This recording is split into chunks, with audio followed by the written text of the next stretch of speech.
Well, welcome to the Glenelg Bowling Club. Welcome to the Centenary Clash. 100 years in the making. I had to get that one out nice and early. Yep. Jared Goodwin joined by Brett Herbert. Herb, how are you? Good, goody. How you going, mate? Good to be with you. Brett Herbert, the club support manager for Bowls Australia. Yes. Yep. And also with us, a very special guest just for the start of our broadcast, the Bowls SA president, Mr. Tim Dodd. G'day, Tim. Good afternoon, Brett. Good afternoon, Jared.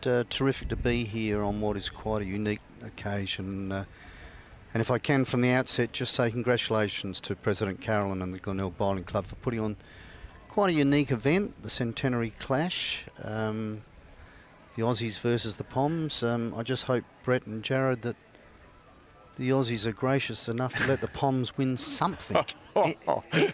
Just win something, anything. I don't care. Just let them win something. I'm not sure it's going too well in the test, but there is a positive if they finish the game early at the Adelaide Oval. We might get some of the Barmy Army down here as well. But what a terrific day, and I'm looking forward to some good action on the greens. Expertly commentated by yourself and Goody. Very much so, Dodsy. The English are 7 for still, so they are still alive. So Still alive.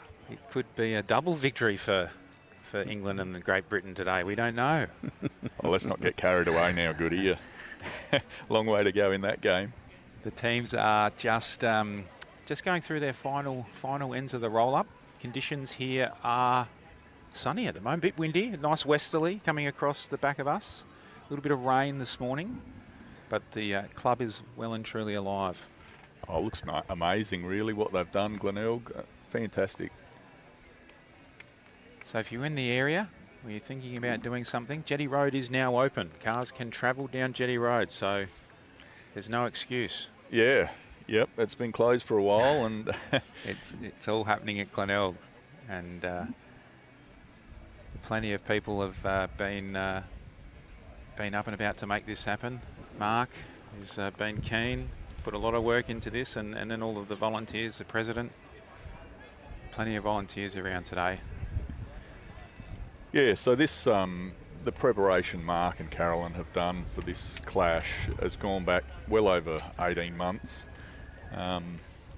We will touch on with Mark. He'll be a guest later in the broadcast, but just how it come about. But this is a centenary celebration of the first ever British team to travel to Australia to play bowls, and they played their very first match right here at Glenelg.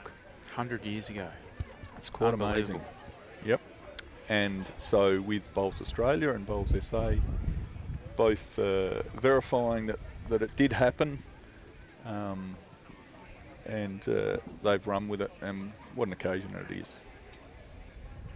Not to mention the president of Bowls SA, Tim Dodds, with dignitaries, but the leader of the opposition party is here with Stephen Patterson, the local member for Morford, Ashton Hearn, I believe. Well, I did just notice that, Goody, so Yeah. I've been probably bumped down about 3 rungs, I reckon. But no, look, terrific to see them here supporting these sort of local events, and just touching on what you mentioned about the Centenary Test. Yeah, it's interesting to think that 100 years ago this happened, and here we are, still watching our great game, and let's hope that there's another 100 years of our great game for our people to enjoy. Absolutely, and Stephen Patterson, a great supporter of sporting clubs in the area, in the seat of Morford, came over and said g'day. His kids are going well. They're playing footy for Glenelg, I think. One might be playing, she might be playing in the AFL, his daughter. So, of course, the ex-Norwood and Collingwood player. Yes. Just need to get them into bowls, Goody. Yes, that's right.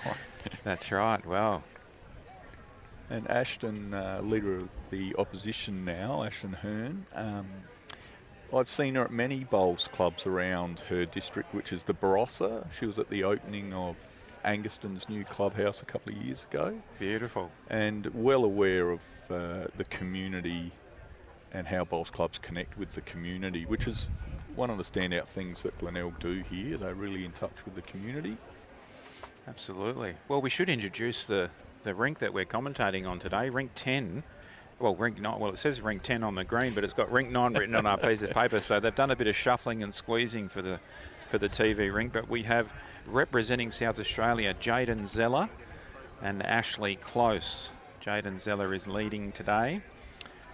Two well-known bowlers in South Australia, and David Bryant and Corey Hicks representing Great Britain, but not the David Bryant of yesteryear.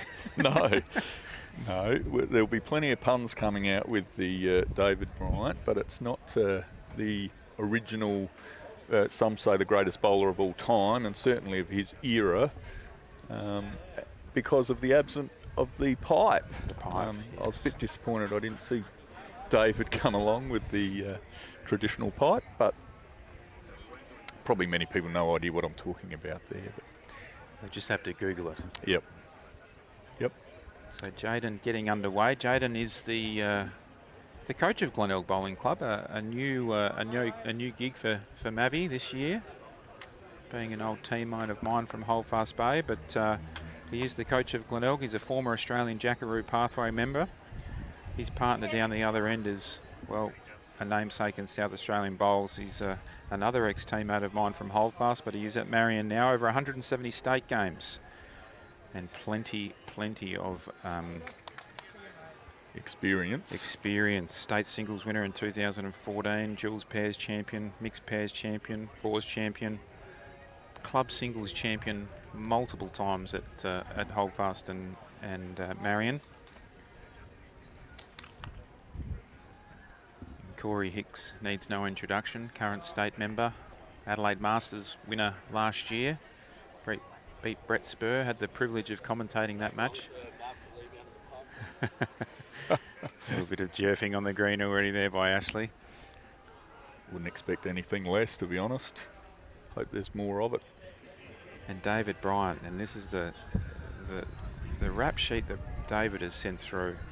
He's clearly more alive than his famous pipe-smoking namesake.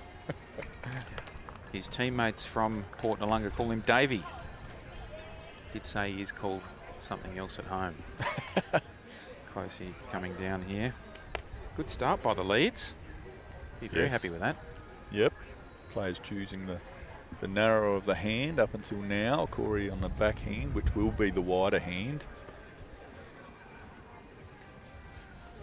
David was mentioning that when he was first introduced to the game of lawn bowls, he was given a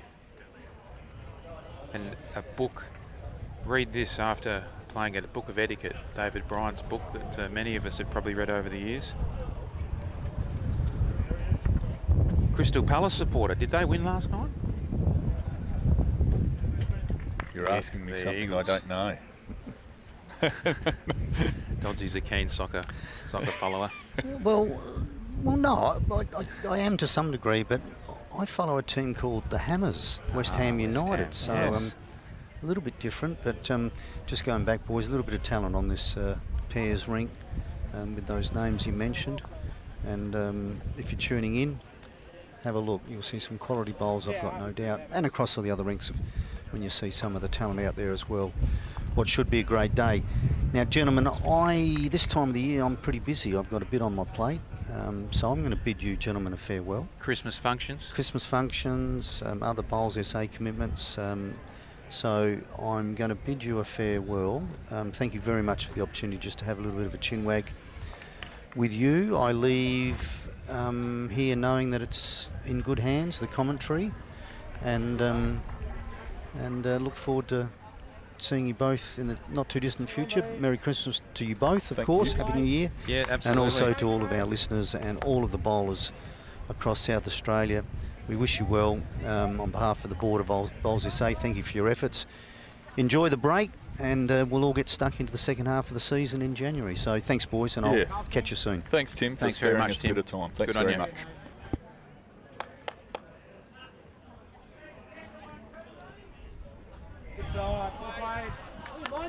So with his head here, I was just looking when Tim stepped away and looked back at the screen. It's pretty good for a first in.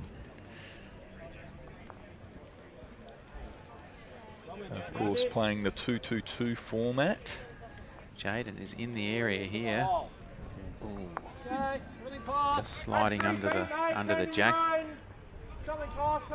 So David with the yellow and white split bowl. We'll have to get used to whose bowls are who on screen. He's got the Taylor GTRs.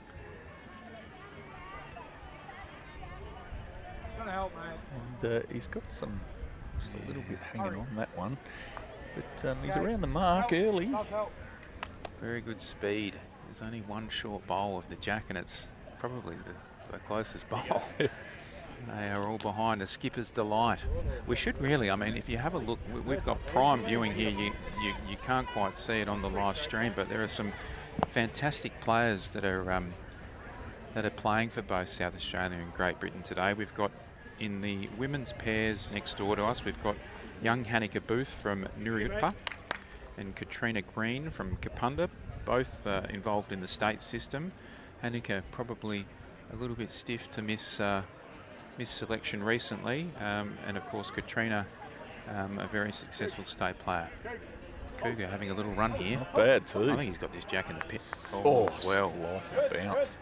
And a little good result there, just nestling in there for three.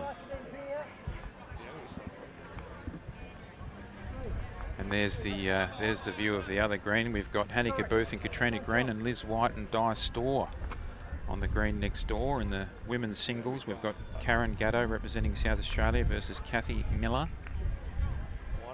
Men's singles. I reckon that shot bowl is actually Corey's bowl. Yeah, oh, it is too. He's about to draw another one. It's a very good bowl. Look at that. Wowee. Toucher. Don't think Ashley is short here. He'll get these both clean. Beg your pardon, they are. Of course, they've got the same coloured bowls, but there's a blue strip in the middle and then these half bowls. First mistake of the day of the commentary. Won't be the only. No, exactly. This will be big. This will be very big weight. It's a good bowl by Corey, but he's setting the target. It's huge weight too. Just a little bit off. Two. Good pick up there, Herb. You're right on there. I reckon. Goody, you've got one wrong early. That is not three. You can only get better, Goody. I haven't even had a drink. I can't even blame that. No. Just going to hang a little bit wide. I did watch a little bit of Corey's match of the Masters with your commentary. Not sure if they were the same bowls that he's bowling with now. But no, I don't think they are. But we were mentioning, so that's two to Great Britain on the first end. Now, we were talking about the rink next door. We've got Hanika Booth and Katrina Green, and the rap sheet for those. Hanika is in the Jackaroo Academy, which is great to see. She was part of the State Fours winning team that went to Tassie just recently. Katrina, a state skip, champion of champions winner, representing Kabunda, the Barossa girls, the pairs. Liz White is the opponent for Great Britain. Plays at Happy Valley, Premier League. So no, beg your pardon, Somerton Ladies Premier League player via Happy Valley, representing Scotland. Immigrated to Australia in 1995. All right. So she's a proud Scots lady. Loves living in Australia. Di Storr. Very familiar name. Representing England today. Or Great Britain. Father born in Walcott, Norfolk, England. We swing over to rink 7, the women's singles. Lee Modra playing Kathy Miller, both very good players. Oh, we've got a pitch invader. Pitch invader.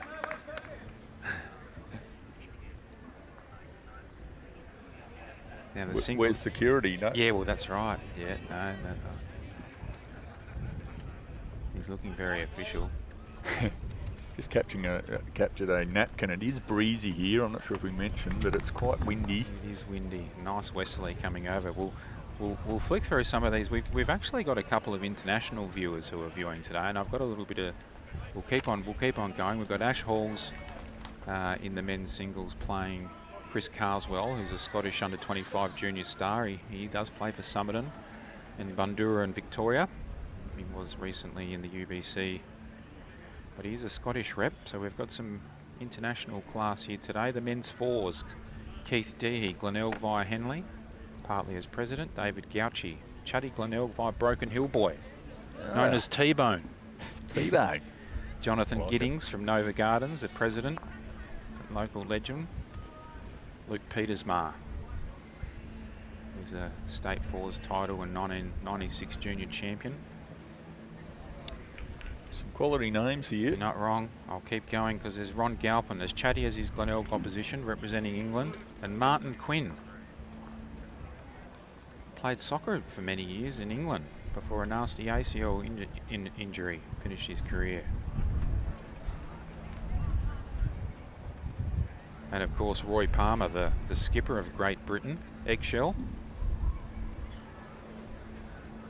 Corey just coming down a little bit hot there. I'm sure Mark will have a lot more dirt on these players, but we'll rip through them all. Kevin Miles, representing Wales, 12-time Glenelg Bowling Club Singles Club champion. How's that? 12 singles titles. That's unbelievable. Good. That's good going. It's good to get one. It's good to get a couple, but that is sensational. Look at that, 12-time Glenelg Bowling Club Singles. Wow. Oh, what's it say there? No slouch. No slouch. You got that right, Mark. Yes, good. Yep. Yeah. And then the women's fours, Leonie McGee, Lorraine Bird, Melina McKay, and Evie Exton. Yes. Current Jackaroo Academy member, and Marianne Bowler. They're on rank 3 or 4, I think. And then Janet Vella, new to bowl. She's representing England. Yvonne Bakuris, the name familiar to many people. Yeah. Sue Phillips, Rachel Krebex, Adelaide player.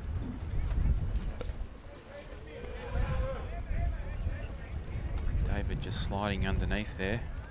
We'll get to commentate this game in a minute. There's so many names, isn't there? We might give it a break. Give it a break to it. I'm trying to think of there's someone. Anyway, there's a couple of grandkids tuning in from England. Yep, we'll get to that. We'll give them. They were going to be watching Grandpa play. That's right. Oh, it's a pretty good bowl there. Tell you what, Jaden has adjusted to the Glenelg Bowling Club greens like you wouldn't believe. Yeah, like he's been here forever. Yeah. Of course, coming from Holdfast. Holdfast via Stansbury. Yeah, country boy from my neck of the woods in the York Peninsula. It's a good bowl by David there. Good position bowl. Corey will not mind that back there.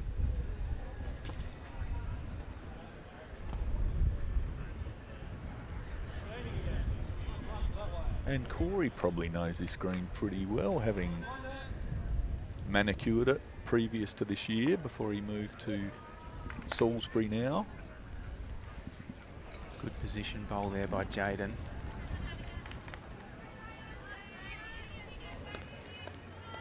Ash giving him a little clap. Well, he gave him a little serve last game for not giving him anything to work with, so it's good to be supportive.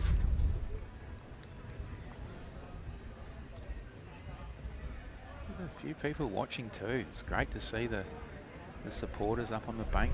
Some food here, there's some entertainment afterwards. Yep. Corey's not happy with that. Hasn't finished yet, Corey. David's looking. Uh-oh.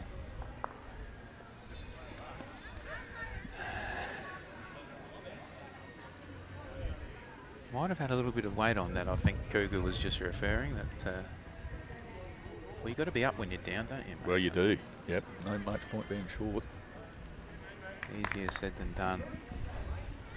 Yeah, we mentioned before, had a little sprinkle here, and I was talking to the greenskeeper when I got here, and he said, oh, that'll slow it down. It's been running really good, but a sprinkle of rain on this deck, that's not gonna...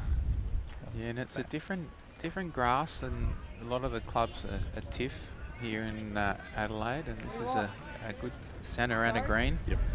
So they do get a little bit of weather affected. But that sun and the wind and that, Corey's Winding I up. think he's winding up. Yeah. Not full pelt, but certainly.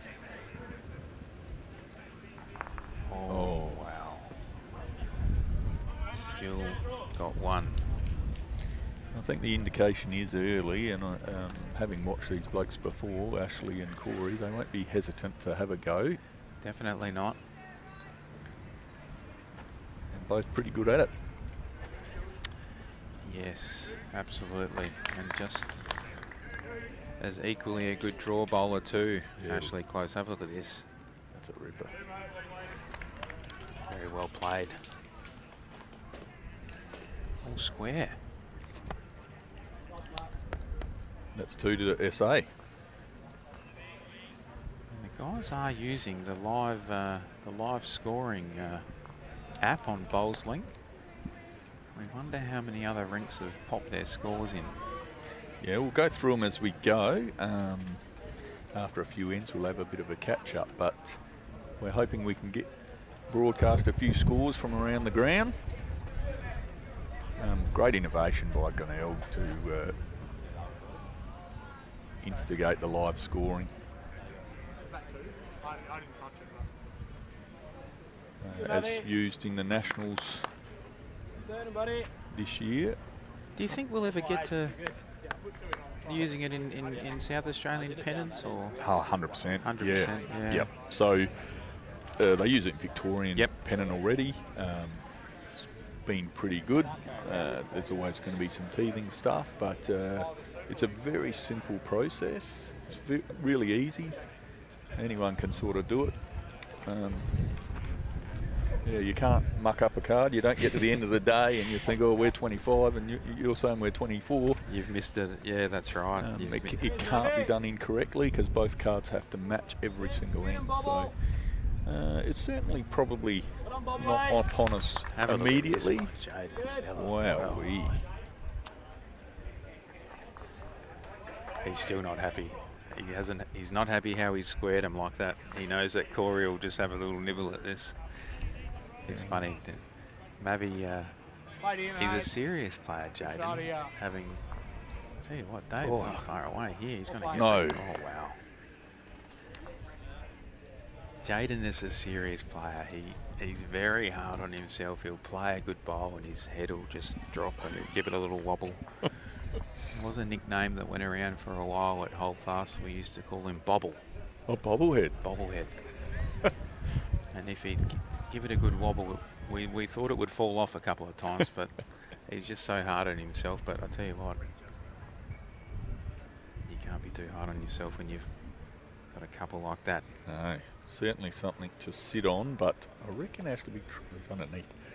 I reckon he'd just be trying to change it a little bit. Definitely trying to change it.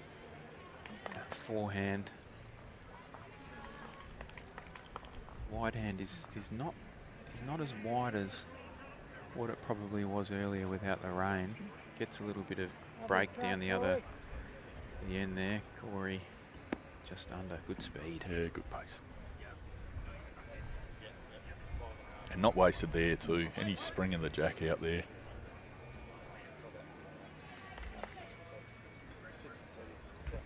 Oh, I was saying earlier, talking to Ash before the game about coming this direction, how the forehand will be narrow, and I've just remembered he's left-handed. Left-handed, that's exactly right. It's his backhand. No wonder he looked at me funny.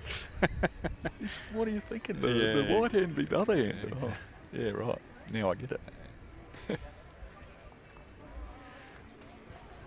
Corey on the forehand. Looks a little high, doesn't he? Yeah, going to struggle to come from there with this. It is coming. Oh, it's trying very hard. Wow. Geez, that come late. It is protected just down that end. Yeah, there is a lovely two-story house just to the back of us there. Good shot.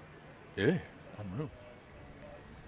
Jaden's smiling. Always a good sign when he's smiling.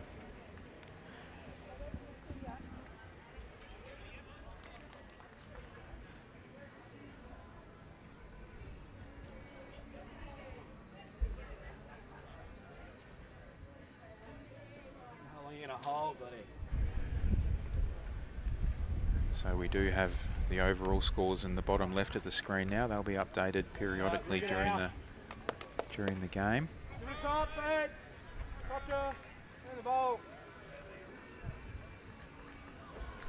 We had a couple more players to mention. The women's triples, Frances Johnson, Sally Denton and Beth Quinlan representing SA versus Karen Thompson, Karen Quinn and Rachel Wolfenden for Great Britain. And then the men's triples, Steve Meredith, Mark Denton and Sam Denton, Bob Kirkwood, Johnny Hargraves and Jeff Kennedy representing Great Britain.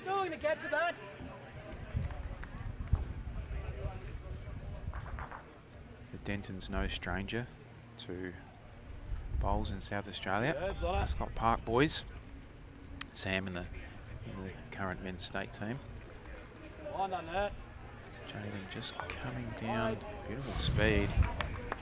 Tell you what, it's close. Trying to get the jack on the move. Yeah. Jack on the move is the call from Corey. Dave Bryant puts his pipe in his pocket. No, he used to bowl with it in his mouth still, didn't he? David Bryant, yeah, absolutely. The original, the master. It's not bad. Oh, very good shot. I need a couple there. Yeah, very good shot. Yeah, so David Bryant, the master, used to actually have it in his mouth as he bowled, and it wasn't always lit. It was. He used to say it was more about concentration for him. It was a way of him helping him concentrate with the pipe in the mouth. But very funny to watch, you know, in the 80s, and you're watching him on an indoor green, and he's got this pipe sticking in his mouth. It's Well, he was a 3 times world indoor champion, so he actually couldn't smoke it inside, but he still kept it in his mouth because it was just something familiar to him, and it was just maybe a good luck charm.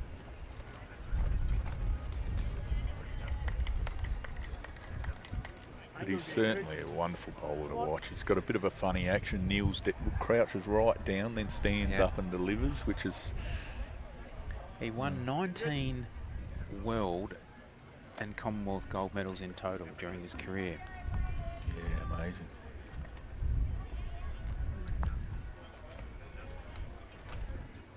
Already looking to come underneath that bowl of Ashley's, but they hold until right at the end. Yeah, got a little run on.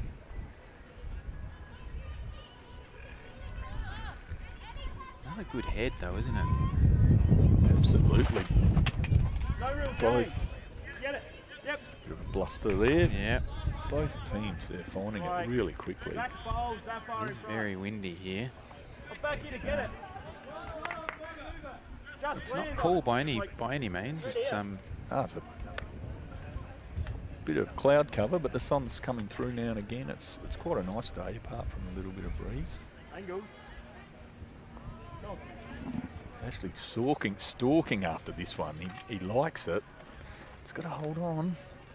just going under. How many seconds do we have? So that shot of Mavs in the front. He's going for the bowl.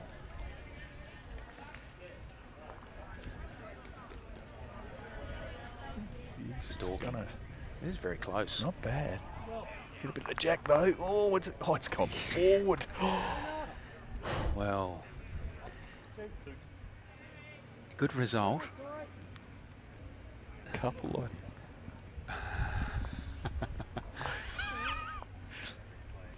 Ash having a little bit of a smile there. Well, it was in the area. Look at that, man. He got the bowl. He didn't quite middle the bowl. He wanted the bowl clean. Yeah. There were bowls around the head, and he got the result. Yep, so that's 2 to Great Britain. It's never nice being on the receiving end of those, is it? No. I mean, he was in the area. He didn't wick off anything. No, it was after that bowl and he hit with a target, but sometimes fortune's good for you and sometimes it goes against you. Absolutely.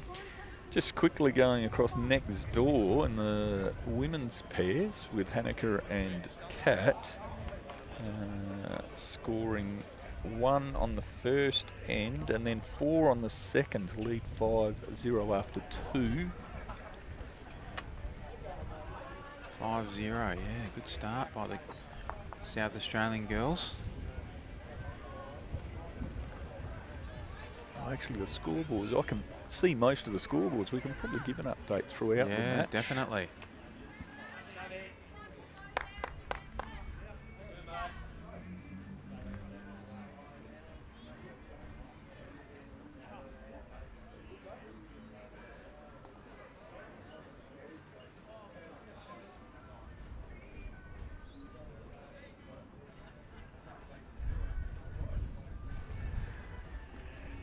And we do have a special guest here. We have seen him introducing the leader of the opposition here at the Ashton Glenelg. Hearn. Yeah, Ashton Hearn, yeah. And we're joined by Mr. Patterson, Stephen Patterson, member for Morford.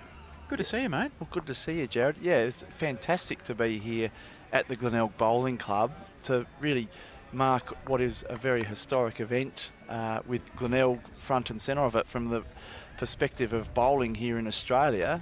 As the viewers no doubt know, it's the centenary game of the first ever bowling game between Australia and Great Britain on Australian shores, and it happened right here in Glenelg. Of course, Glenelg is the site where European settlement first came to South Australia, and you know, just I think this reinforces, we sometimes take for granted, obviously I've lived in the Glenelg area for over 20 years, how historic Glenelg actually is, and this just brings it home. And it's fantastic to see so many club members from the Glenelg Bowling Club, but also some of the wider bowling clubs in the area taking part. We even had, as you said, Ashton Hearn, the Liberal leader of the opposition. She represents the Barossa Valley, and we've even got bowlers here from Newryipta bowling. So a fantastic event.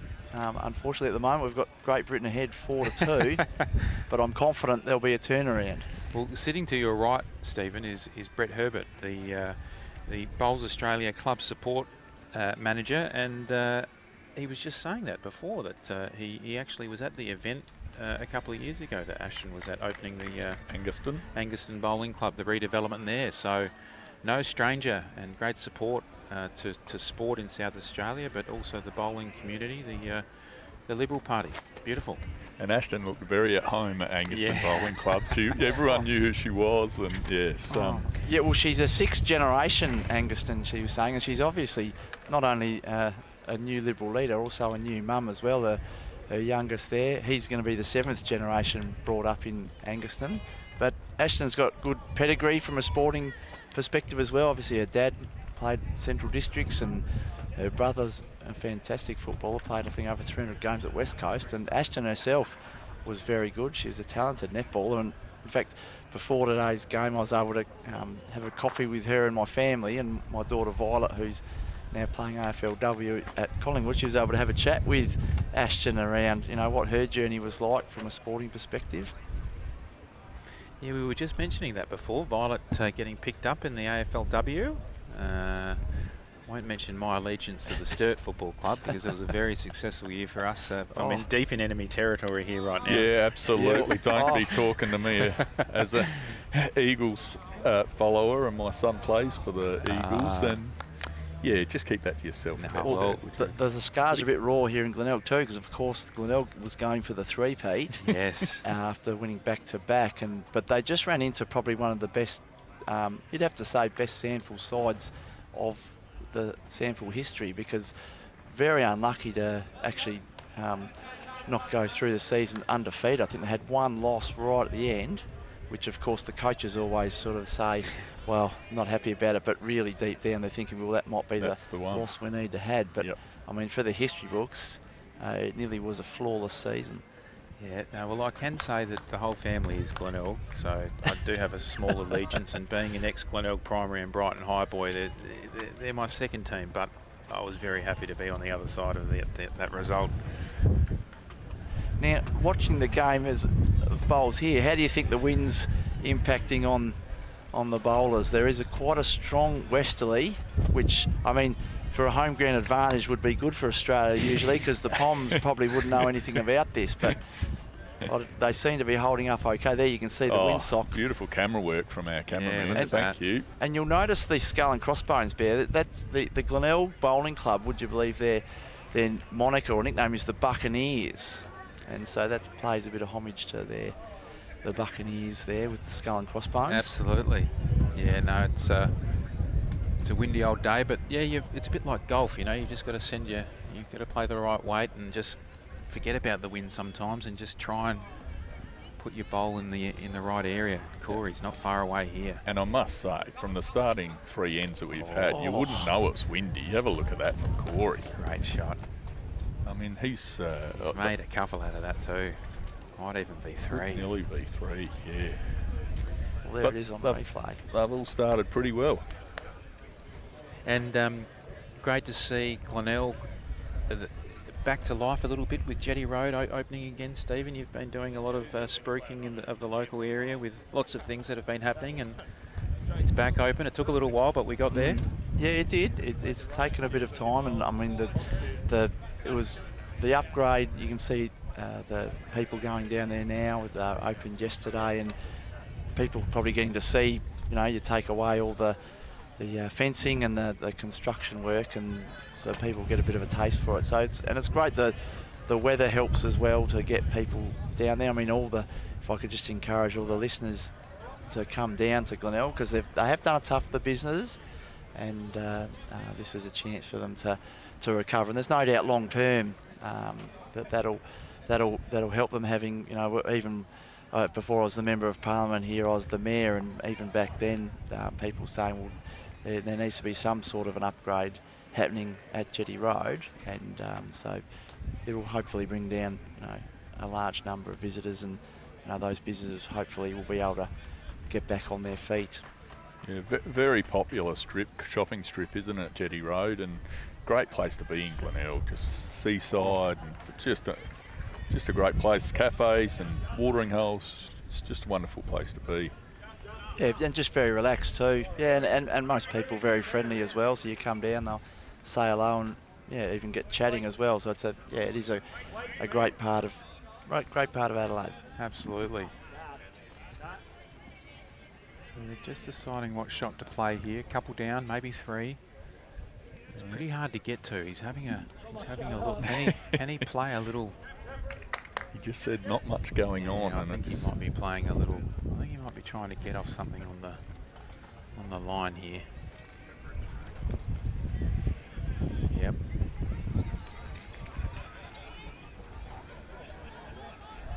He's trying very hard. I want to kick that in as well. No. That's what he was trying to play off. One of those wide bowls, swing with the weight and get down. So Corey with Great Britain playing a fantastic shot. I bet you 100 years ago they weren't scoring the game on their mobile phones and updating it to a laptop. No. Well, and yeah, you'd think any viewership back in England would be blissfully unaware to have to make it back printed on the paper. Yeah, that's exactly. right. We would have had the old telegraph running by then, so the telegraph that would have been able to use Morse code or to send the signal back. But yeah, no, that's right. We've actually got, there's a couple of people tuning in from the UK who are grandfather's playing today, so a shout out to anyone watching from the UK. Be very early in the morning over there. Late at night, early morning. Oh, I'd have to go to my world clock on the phone to check what time it is over there, but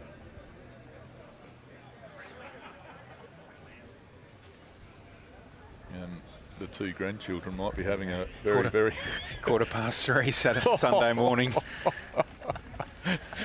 they might be drowning their sorrows were they? after watching the Ashes. Oh, which is still going, I'm assuming. I haven't had a catch up with the cricket scorers no, yet. Apparently the tail's wagging. Yeah, England need 98 runs to win. They're still 7 for 337. Wow, so they can't get shaken. The Barmy Army might be looking to finish off their day down at Glenelg and just pop into here. And Wouldn't that be the Barmy Army coming to watch this? That might pep things up a little bit. You're not wrong. Yes, part of the reason of holding this event this weekend was to coincide with the Ashes. And Mark did throw out a fishing hook to the Barmy Army if they were welcome down here. Should the test finish early, and going on the first 2 tests, we probably thought it might have been done by Saturday, but they've surprised us this time round, England, in the cricket, and they're still going. They are indeed. And for all of Australia's dominance, it's quite unbelievable that they are still batting. So we'll get an overall score update in a bit, but this rink, Great Britain, have just skipped away to a 7-2 lead after 4 ends.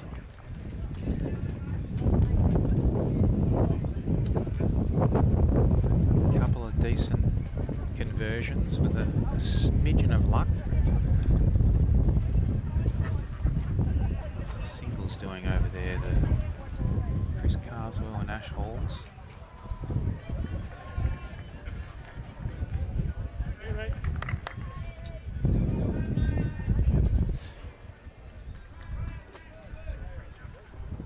And not to put you on the spot, but bowled before, have you ever indulged in a night of night owls or anything? Yes, the night owls, that's as far as it's got, and I tend to start off okay and then get a bit distracted probably, and the game goes downhill. I like that, distracted. Is that by the bar maybe, or? Yes, a few convivials. It can be a trap for some at night owls. But it is very enjoyable, and it's good socially, very good socially to catch up. And I must admit, with all the bowling clubs I've got here in Morphett, there's plenty of offers to play bowls, and maybe after the politics career's over, that might be the opportunity, because there's no doubt it gets your competitive spirit going. And talking with a lot of them, they love it. Oh, it's very addictive, you know, once you get hooked on bowls. It's hard to get out of, isn't it, Goody? Absolutely, yes it is. You get a taste for it, and it really pulls you in. And I think most people that have played bowls will agree that it's competitive, yet it's social. It's got all of the things to offer, and you can play to be competitive, or you can play just for that social aspect. And today we've got a bit of both, which is great. Yeah, the boys are taking it seriously here on this rink. Well, no matter when you play, your pride's on the line, isn't it? Well, David, good here. So, getting them down nicely. It certainly is competitive. We've got Ron Gaupin on one of the other rinks there playing. Now, he used to be my team manager when I was a junior playing at Norwood there. Norwood, yeah. And Ronnie, he used to keep us in line, and then we've reconnected all these years later. He's at the Glenelg Bowling Club. Representing Great Britain today, Ronnie. He is, but very competitive, Ronnie. I thought it might have been a stitch-up that he deliberately lose so that the SA boys would win, but no. No. Oh, no. Ronnie is dead set serious. He's not gonna let one opportunity pass him by. Yes, there was few that had the GB top on that didn't really know their history, but got brought in. Jeff from Millswood was one. He said, oh no, we've got some Irish somewhere back there. Surname Kennedy.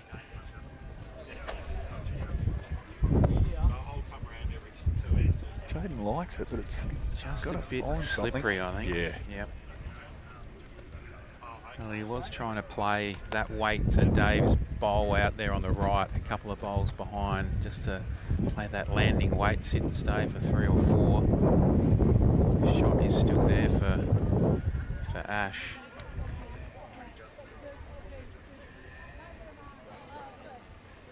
And how was the night owls form, just to go back? I'm very intrigued there. Were you good? As I said, maybe the first few. And then it's also a concentration.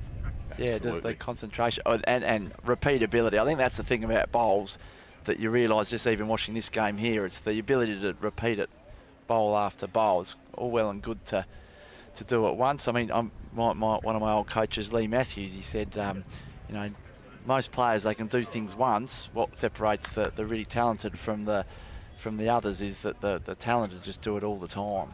Yep. Yeah, absolutely. Game after game, and certainly in a game like this where it's time and inches, repeatability very important. Yeah, it's a bit like kicking for goal, isn't it? You just got to do the same thing time and time again. The pre-shot routine, run it. There's his bowl. Big weight. Ooh. Bouncing around. Didn't get the right bowl of Dave's. He got the short front one. You can just see that bowl. Look at it sitting there. Look, from here it looks easy, doesn't it? Yes, it's only a 4 or 5 inch target from Well, if Corey can make this one, 28 metres away. he's got to hold on. Just sliding under. Well, that bowl was still there. He's got it, yeah. He's changing him over. Is it still worth a few? Is that what we're counting? Yes, I think it is. Oh, one more. Yeah, that's the shot. A good call by Jaden. He's switching him to his forehand. Yep. Herb, this is his forehand. He's khaki left-handers. And he'll either, if he's wide, he gets Jaden up. If he gets under, he gets to the bowl. Yeah. It's asking it to hold, but Here comes Jaden's bowl. there you go. There That's it is. the shot. Yep. That was the shot indeed. Good call by Jaden, actually. Yeah, like it. Yep. Increased his percentage, Well, didn't it, that shot? Yeah, he's got 2 chances out there. He can turn that bowl over, which is what happened. And if he misses under with that weight, he gets to Dave's bowl and sits and stays. So much needed in there for South Australians. Well, thanks very much for joining us, Steve, and all the best with everything. Have a great Christmas, and to everyone at Morfett, all the best, and thanks for everything. Well, thanks for having me on. It's terrific to be here, and Merry Christmas to everyone and to all your families. Brilliant. Thanks, Steve. Thanks, Steve.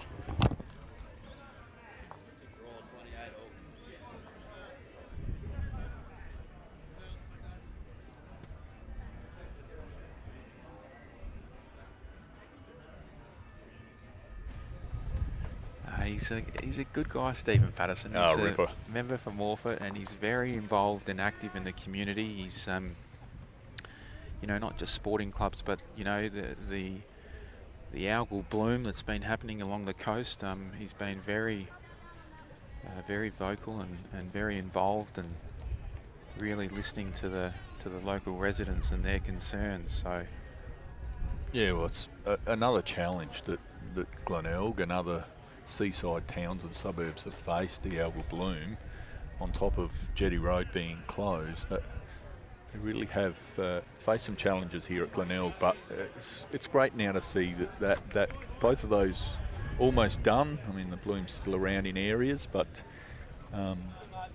Glenelg has a chance to bounce back in the peak season too. So, gee whiz, you've just missed that. Chris Carswell on the other rink has Ashley Hall's first bowl. He's put right next to the jack, and Carswell's just run it out, and it centred about 3 rinks to the right, and it went straight through the head right. of the women's 4s. Did not hit a bowl. Right.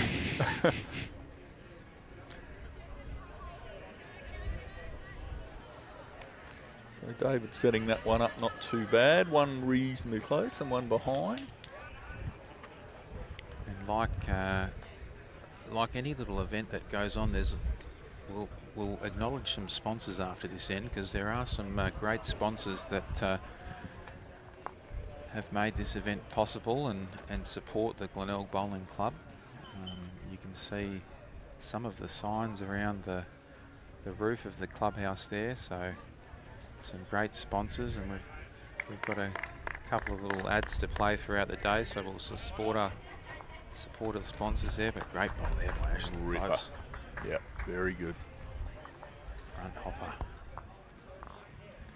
As I mentioned before, it's that little back bowl of David's in a good position, good catching position now, should there be contact.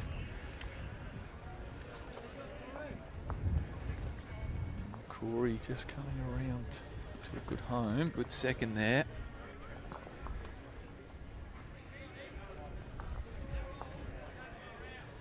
There's a great little crowd gathering here. Yeah, if you are in the area, come on down. The bar's set up, there's food, music later. Great shot here, close in. It's great to be, I reckon I could put the bowls away, Herb, and just commentate. Right. Just forever, I reckon. Yeah, Yeah, right. just put them away. Just sit back here and... Well, when you're watching blokes like these getting them close consistently, it's good to watch. I think you got too much talent to give it away, Goody. Oh, I don't know about that.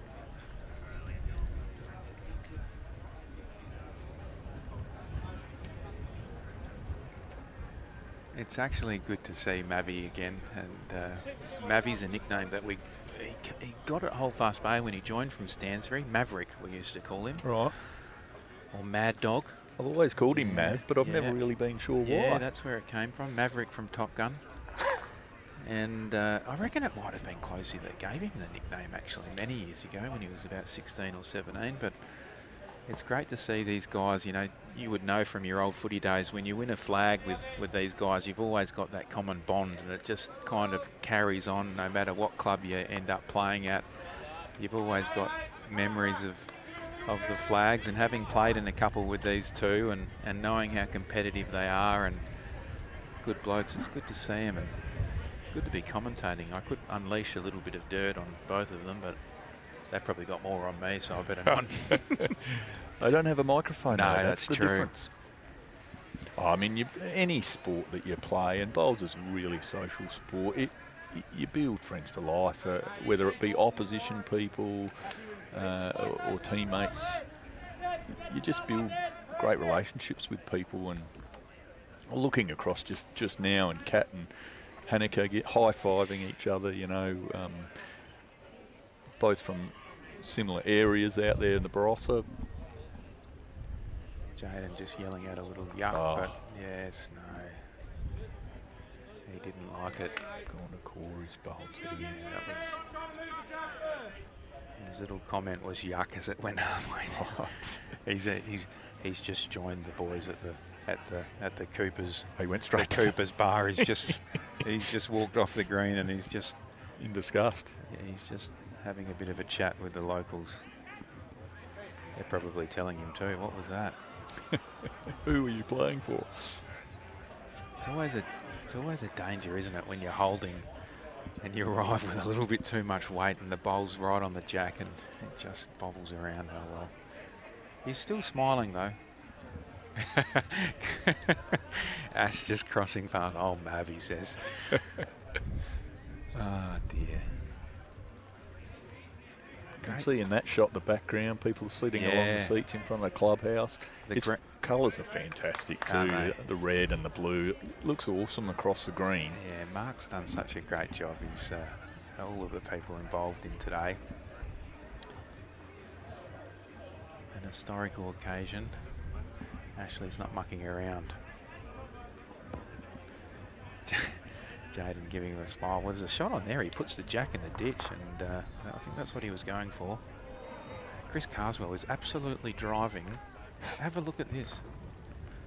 He's cleared all of Ashley Hall's bowls out off the green. Ash is giving him a high five here.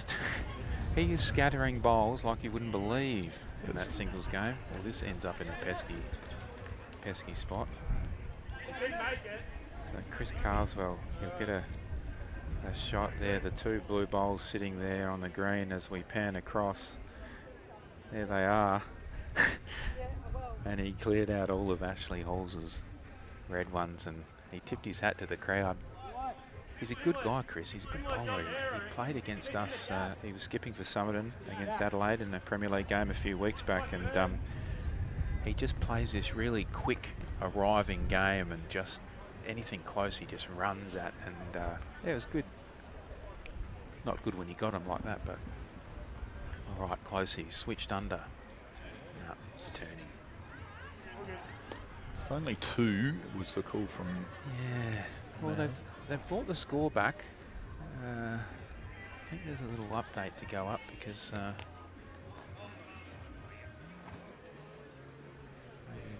there it is there. He's just changing over now. So at the moment it's 7-4. But there's a couple down here.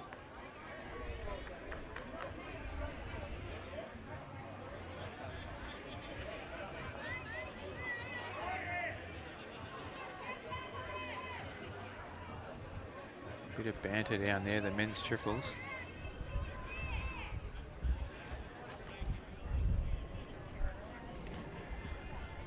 Here comes Corey on the backhand.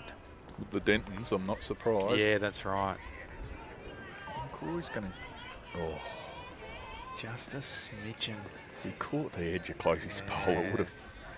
Would it have locked in? Not sure.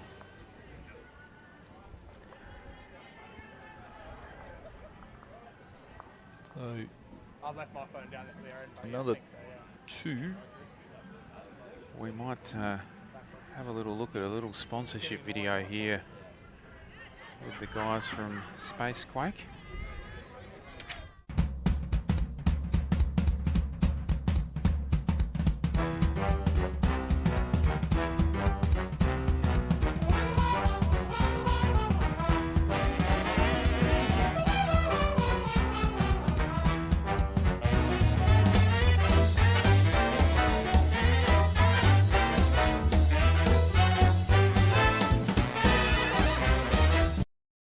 This isn't just a Blooms the Chemist bag, it's care for the person doing the caring. It's the pharmacist's words that you're confident to pass on. For expert advice and low prices you can always count on, better go to Blooms. Start up. Blooms the Chemist. So we're back here. 9-4 to Great Britain after 6 ends.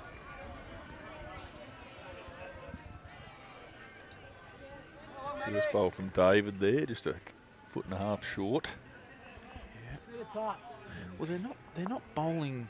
You know, the scoreboard doesn't really reflect. It's only 5 in it, a handful, and in pairs. You know, it can change very quickly. Casting.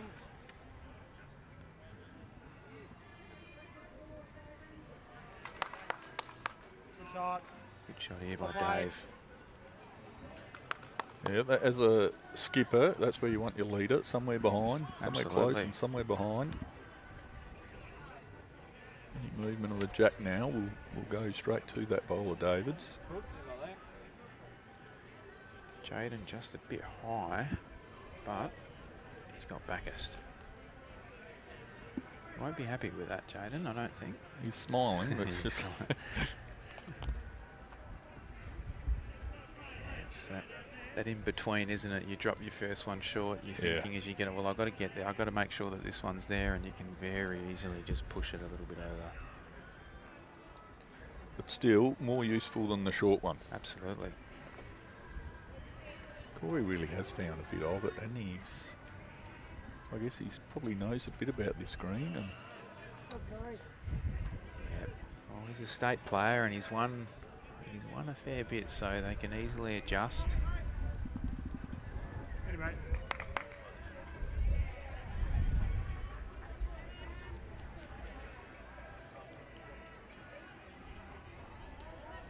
There's a few people tuning in online, having a quick look at the stream here. Young Josh Studham's got a bit to say as usual. oh, right, I haven't looked at the stream comments yet. And your Soul's watching, Simon Gator Johnson. Oh, yes, Yeah, Soul. Arthurton had their Christmas show last night. They had a big win too, they did. I don't know who they beat, but they had a very big victory down there before the Christmas break. We won't talk about Butte and Baskerville. No, thanks for bringing it up. So Arthurton beat Maitland yesterday. Yeah, Arthurton are flying at the moment this year. The Wheatheads. The Wheatheads. It's funny, they're the Arthurton Tigers in other sports, basketball and football, when they had a standalone football team. But their bowls are called the Wheatheads. There you go. Well, there are farmers that get a message from Sol during the seeding season, and then when he wants the rain, he tells you to wash the car. Stop washing the car. Don't wash the car. Wash the car. Yeah. Tell everyone to wash the cars. Yeah. Okay, that's enough rain now. I did catch up with him on the cricket on Friday. Him and his family there, and he said he was happy with the year. So I hope that was the same for all the farmers out in that area. And if you're tuning in today, g'day to everyone out there. It's been a bit of an inconsistent harvest in some areas with rainfall halting proceedings, and I know it's certainly affected our club with people reaping on Saturdays when the weather's good. Whereas usually they might have a Saturday afternoon off, but this year late rains and interruptions. That's why I'm claiming that we're not doing any goody. Too many farmers out. Too many farmers out. But it's their livelihood, and you expect that. Absolutely. Just going to draw one here. He wants to pull up. Just going under. Mavi's he's getting a little bit frustrated, Mavi. I might have to have a little chat on the way through. He might need a little refreshment or something from Bloom's the chemist just to settle the nerves. Oh, I'm not sure I can endorse that. No. Natural melatonin or something that makes you sleep or something, doesn't it? Yeah. Valerian root or Dave Britan. Want to kill it. That's the only thing. Yeah, there you go. He wants to kill it. No. Good. Yeah, draw. There's plenty of room to draw. He's good enough to draw Yeah, this, you Jade. would have thought so. There's 2 bowls to sit. Jack there, so...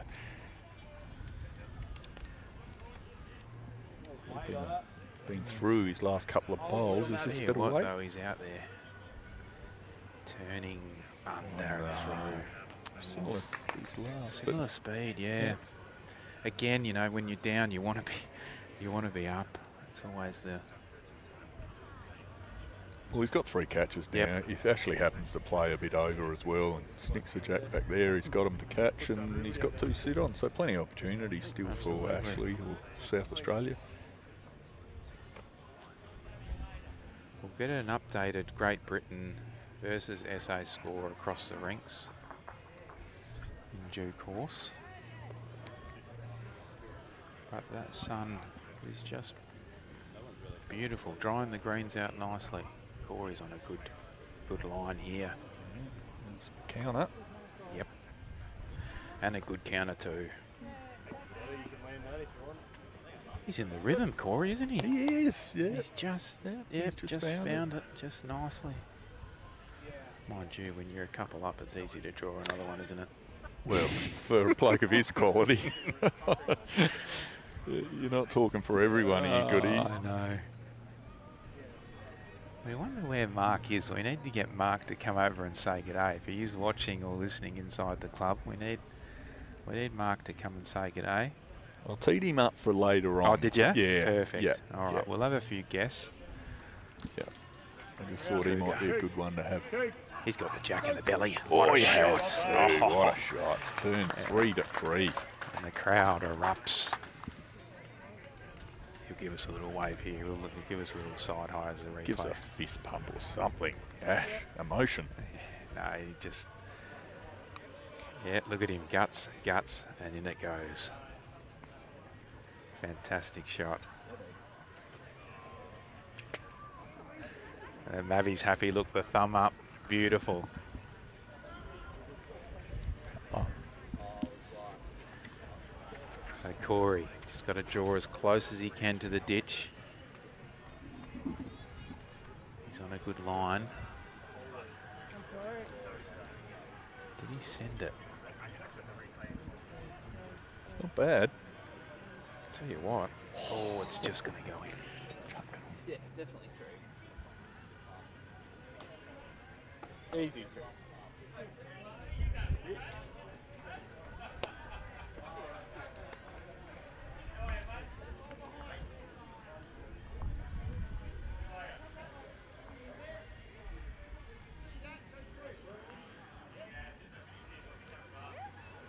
Well, Brett, I am going to just have a quick little break, and we've got a special guest that's joined us here, so I'll hand over to you and I'll see you shortly. Excellent. Thanks, mate. Yes, I'd love to welcome the president of the Glenelg Bowling Club. What a treat to have you on. Carolyn, how are you? Hey Brett, this is an exciting day, isn't it? It's amazing. And we've got a bit of sunshine after some rain this morning, so it's just looking wonderful. Yeah, I woke up a little few drips out there, but this is stunning. The wind's just calming down a little bit. Perfect conditions for a game of bowls. Yeah, you're right. I haven't really noticed until you mention it, but the wind has dropped down a little bit. And, the tent we're under's been flapping around. And well, I've got some questions to ask you, and you asked me not to ask anything technical, so I'm hoping that I don't stump you, and it's without notice questions. But I'm really interested about how you found out about this event that happened 100 years ago at your club, and how it sort of how it went after you found out about it. We were doing some research of history of the club because we've just this year celebrated 120 years of GBC being around, which is pretty good for a lawn bowls club in Australia. And then we came across the fact that, the first match of Great Britain ever coming to Australia was held right here on our greens. Now, I'm a bit of a history buff and don't mind researching, so I went online and discovered a book written by one of the bowlers that came out, bought the book and researched from there. Pretty exciting stuff. Yeah, this book is incredible. It's 100 years old, the book. He wrote it not long after going back. Yeah. And to believe it's the only one in existence, is that right? Well, I think they printed a number of them, but it was the only one left available. But, that's Great a shot. cracker bowl. Great shot there. So I was pretty stoked when I found that book, and that obviously gave a lot of background of what happened. They first were coming across. They had a big party before they left the UK. Came here and had their first official match right here at Glenelg Bowling Club. Yeah, it's a great story for your club, really. The first, great shot reply look from at that. David Britan. Yeah, it's a great story for your club, history, and Glenelg Bowling Club and Glenelg District is full of history. 120 years. 120 years for us. We celebrated that. We had a big shindig in November, and then obviously setting up for the clash here today. So, and it's been fun researching. I mean, I went online. I saw a lady had a whole bunch of bowling, badges and pins. And I messaged her and I said, "Don't suppose you've got this one?" And sent her a logo. And you know what? She had it. Amazing. She sent it to me. And from 100 years ago. I mean. So this pin was what players wore? So every player was given one of these pins. So we've got one of those to go along with our book. So pretty special. No, it's amazing. And the pin's still in pretty good condition for being 100 years old. And it's really familiar, the logo from the book and the pin. Yeah. Yep. It was amazing to see. And tell us, you'd be a very proud Glenelg person. Tell us a bit about your bowls journey, and probably particularly the reformation of the women's side at Glenelg. Oh, phenomenal, right? Yep. So I just watching this bowl coming.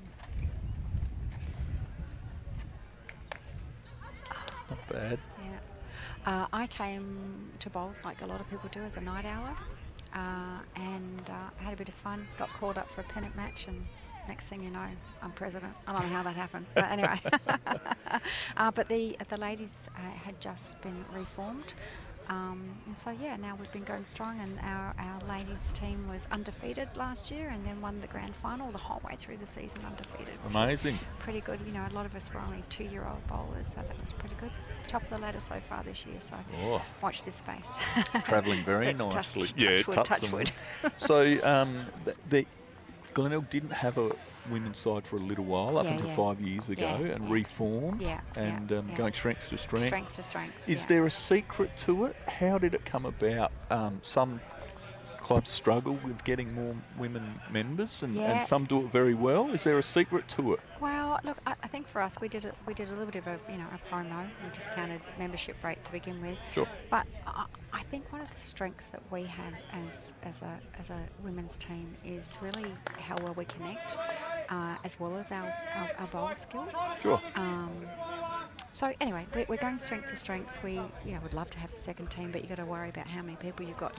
Yeah, absolutely. There's that fine line. Yep.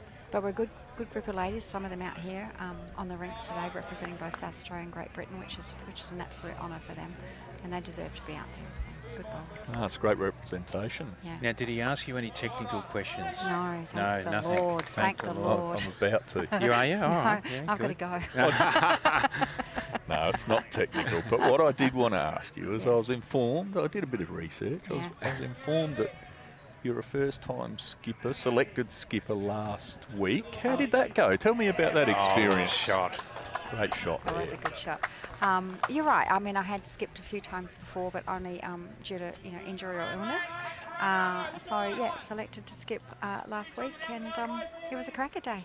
Oh, come on, don't be humble now. Tell us. We got an 8. Well done. Oh, joking. No. Your first skipping game and you got an 8. Yeah. How good's that? So I said maybe you shouldn't select me. How do you better that? No, but obviously that's not just me. That's the whole entire team, and it was fun and it was fabulous, and opposition was fully supportive, and it was lovely. Wonderful. Yeah, I had to get that in. All right, I'll leave you guys to it. Thanks for having No worries. me. Thank you so much for Thanks. hosting this event. Yeah, it's well been done. incredible, Yeah. and you do it better.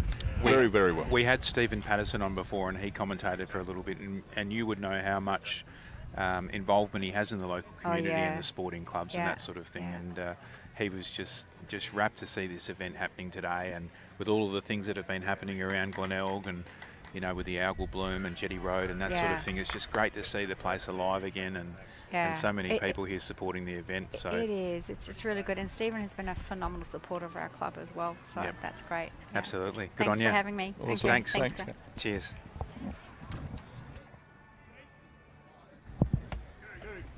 And, well, news filtering through from the Adelaide Oval is that Australia have won by 82 runs. Oh, wow. Right. So England bowled out for 352. A gallant effort today. Absolutely. So Australia win the Ashes 3-0.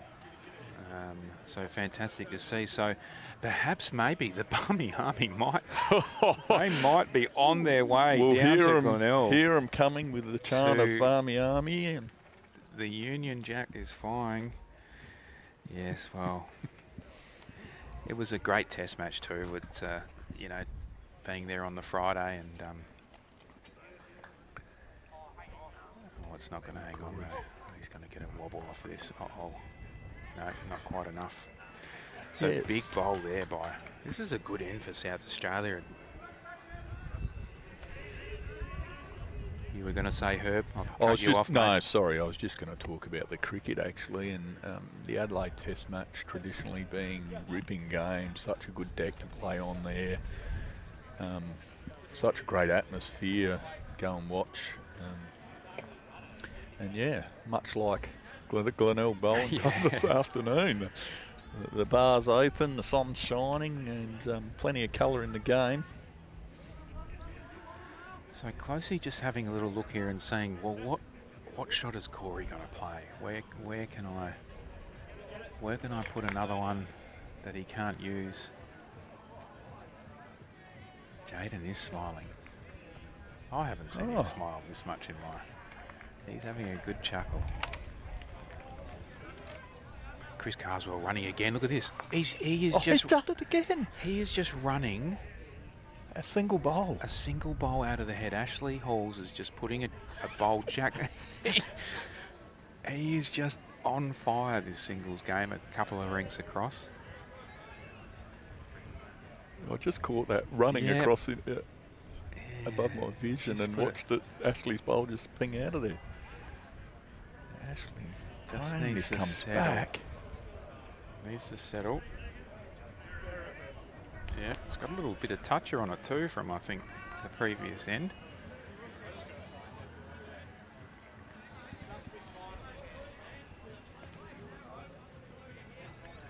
It's such a good little club, Glenelg, isn't it? I mean, when you have a look and see where it is, Partridge Street, just off of Jetty Road. I used to get my hair cut up the road at Clive's Hairdressing when I was a kid. I used to ride my bike down here. Right. Yep, ride my bike, get a sausage roll from Wenzel's Bakery on Jetty Road, get a haircut and ride back home when I was living at Glengarry. I've actually got a sister-in-law with a hair salon on Jetty Road. Have you? Yeah. Yep. We'd better not spruik her because she might not be a sponsor. No, she's not a sponsor. I haven't seen her sign in. Well, we need to get her down here. I think so, yes. Yep.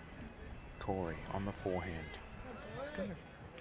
Needs to land something. Get back. It's going to land in the middle. Oh, wow. Just a little bit. That's a good crack. That's the colours getting me. That's Ashley there. That's Ashley, yeah. So that's two, I think. Yeah, two. Or was that David? Yeah, no, that's David Splice Bowl. It's hard to see, isn't it? Well, I just haven't been watching in the last. We've been distracted. We've had too many guests stopping by from guest commentary and that sort of thing. I couldn't wait to get Carolyn on to ask her about her first skippering. That's amazing, isn't it? Yeah. An 8 Got an 8. skipping. Have you ever got an 8 before? I have, yes. Yep. Yep. I've been a part of a rink that gave away an 8.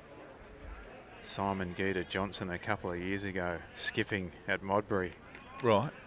He played a silly shot, and if he is listening and watching, he will not be happy that I have mentioned this. I've gotten a couple of 7s before, but I've never got an 8. Right. But yeah. So Simon gave up the. Oh, I shouldn't bring it up. He gave the 8 away. He was filthy. He's got a little heart rate monitor on his watch. Yes. Yep. Yep. And he came down and he had a bit of a smiley face, you know. He has that cheesy grin. And I said, just give us a look at that watch for a second, will you? 145. Warning, warning, warning. Nah.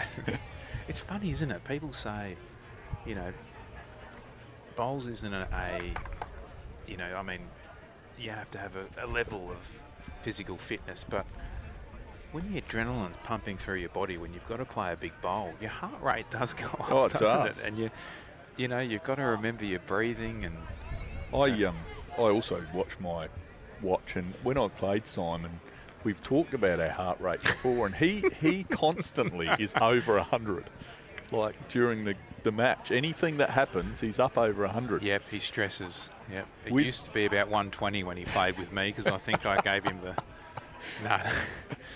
But I know whenever I hit 100, then you're right. I start the breathing. Yeah, you do. Down. Yeah, the old box breathing. Yep, exactly the right. 4-4-4 breathing. The SAS use that when they're. Yep. But yeah, no, you do. You have to keep your breathing going and keep hydrated with the right fluids. Yeah. But yeah, no, you are right. It was a technique shown to me by a performance coach, if you like, from the Sacramento Kings, now at the Pittsburgh Penguins. Is that right? And he did a talk at the Butte Bowling Club about high performance. Yep. He's a Butte local that's moved okay. on. Was at the Brisbane Lions for a while, Yeah, Jesse right. Green. Okay. And he talked to us about breathing, box breathing, Yep. where you hold your breath to get your heart rate down. But Simon and I have often joked, I'll say, how's your heart rate going? And he's always up. Yeah, no, he's... Have an uncharacteristic loose end here. He's a little bit. Good speed by Corey. Just the wind, I think the green's freed up a little bit. I'm going to say that the sun and the wind has dried it out. The boys are definitely taking this seriously. 10. Oh, Mav's holding his hands out. It's not bad. 9 But all. he's running on a little, isn't it? It is.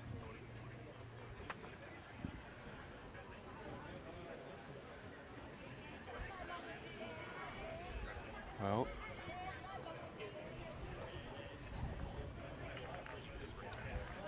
some better grass. Might just be a bit. Oh, that's good. Yeah, that's good. Yeah, that's a good bowl.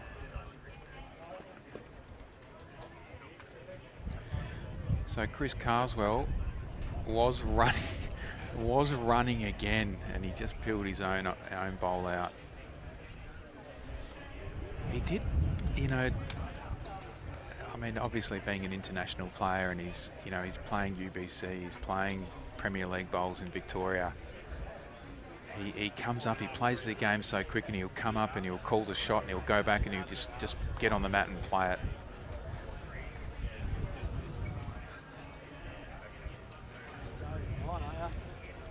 Jaden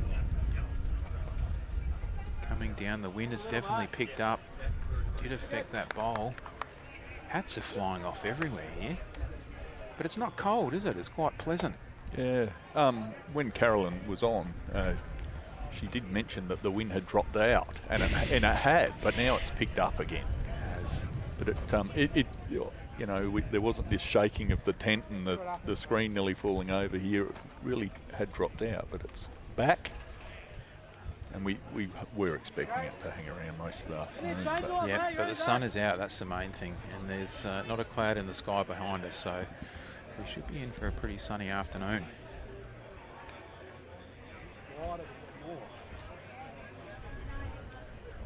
Ashley just calling the bowl to hold. looks good. Jack. Yep. Where's it gone? I tell you what, it's not the first time that has happened. He's having a chuckle. He's smiling. Shake of the head and hits his fist together. That's all you can do is smile, Yeah, really, it isn't is. it?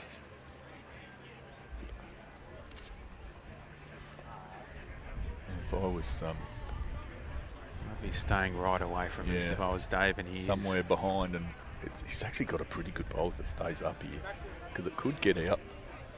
That's good. Yeah, one down with plenty around it. This jack, we've seen this jack ping pong around the heads a few times, and it could well do it again. Yeah, Ash gave us a bit of a pinball action earlier, and well, it could be the same situation after this bowl.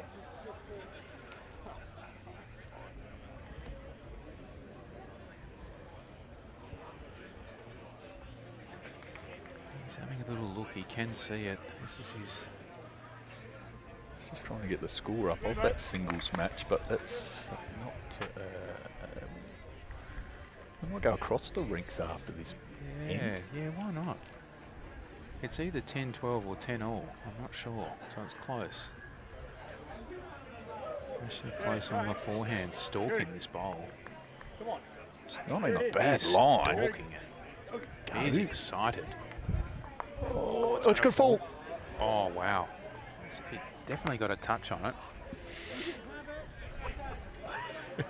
He's 3 mil away and down. Yep.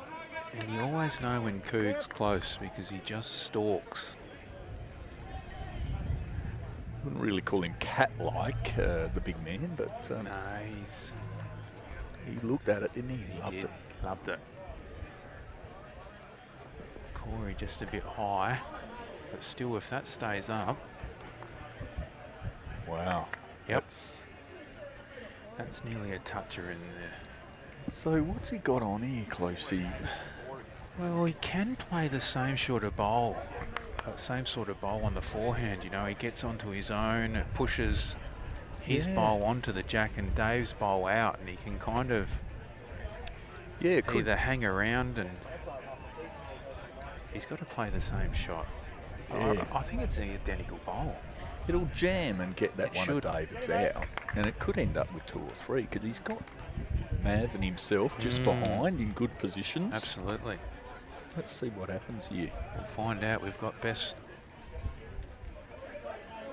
Here he comes. We'll know from his reaction. I'm looking at him. He wants it to turn. No, he's a bit high.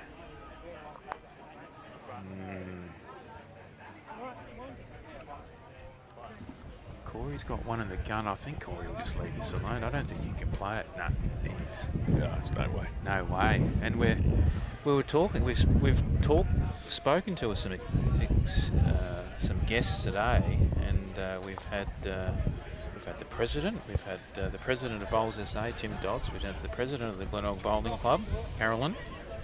We've had Stephen Patterson, the member for Morford. But now we've got We've got royalty. the man that's made this happen and he cannot wait for today to be over because he can just have a nice sleep tonight with no stress. Some of those green cans at the Cooper's Bar, Jared, are very, very nice at the moment, I will say. Mark McKay, how you going, mate? Yeah, good, mate, good. How are you guys going? No, it's been fantastic, Mark. The day has been excellent. Our guests have been amazing. And, I've been really looking forward to getting you on, the man behind the event. A lot of work's gone into it. And it's close, too. It's, from what I can see, it's 4 apiece. Yeah, okay. I might be wrong. Four ranks each. Okay. 4 ranks each. Righto. So there you go. There's a couple of big numbers on some, but it's all evening out, and I think everyone's sort of just getting into the spirit of it nicely. What a day, though. I mean, you know, you would have been a little bit worried when you woke up this morning and you saw the, you know, the clouds and the rain came a little bit last night, a little bit this morning.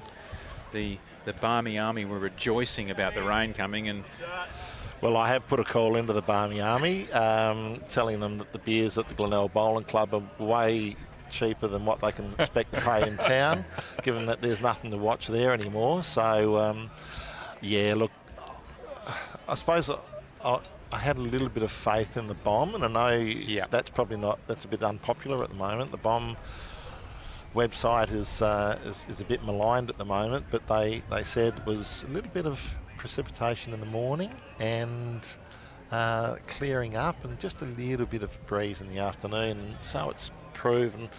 Looking out to the southwest there, it's just all blue sky, so I think we're pretty well okay now for the rest of the game. it's pleasant too. The sun's out. It's not cold. There's a lot of spectators in shorts and t-shirts sitting in the sun, and the Cooper's produce is going down just beautifully. Yeah, it is. Bit of a new partnership with Cooper's, and we plan to make it work.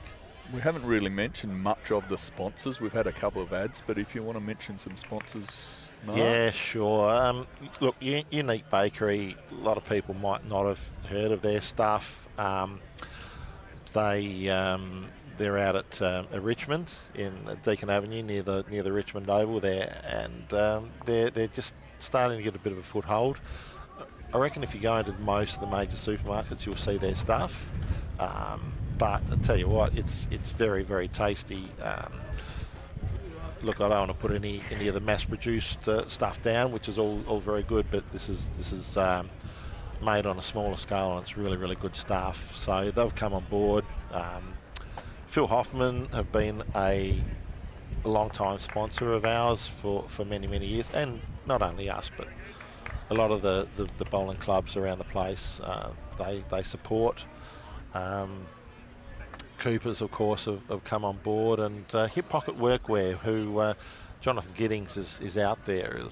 He's a 3 to Luke Petersmar over there, and he provides like safety equipment, safety gear, and his shop's expanding. So he plays Nova Gardens, President Nova Gardens. Yep. Yeah, so they're a really good ally, and we're very friendly with Nova. We have to be friendly with all the clubs around here.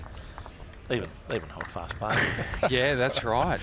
The local rivalry there. Bit of rivalry there, I've got to say, and little bit of family rivalry with Somerton, but we can. Well, I'm not there anymore at Holdfast, so you can't, you can't hold that against me. No. So, but some good bowls coming down here. Corey and Ash have bowled some big ones. I did sample the pie before, the Unique Bakery pie. Beautiful. Yep, absolutely. Yeah, no, they go all right. Fresh, good produce. Now, you got a few questions for Mark Herb, have you? Well, I have. We'll get into a little bit. We spoke to Carolyn, and she gave us a bit of a rundown about how you found out about this first ever match. Were you part of that, Mark? And from there, how did it transform?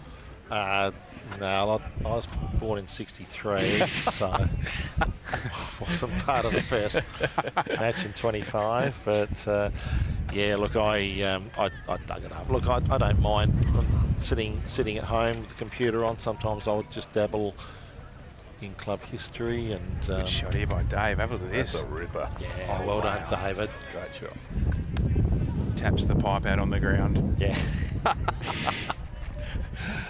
Just watch Jared.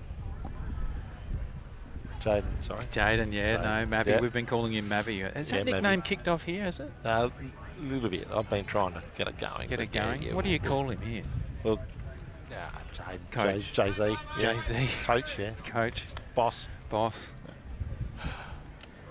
Yeah, so how did it come along? And you've been, I mentioned earlier, probably 18 months ago or more, I received an email from yourself about it in search of endorsement, if you like, for the event. But you've put a lot of work into it. Tell us a bit about it. Yeah, no, just trying to dig up a little bit of our early history, and I come across this, and I thought, they said that we were the first international match, and that's not proved.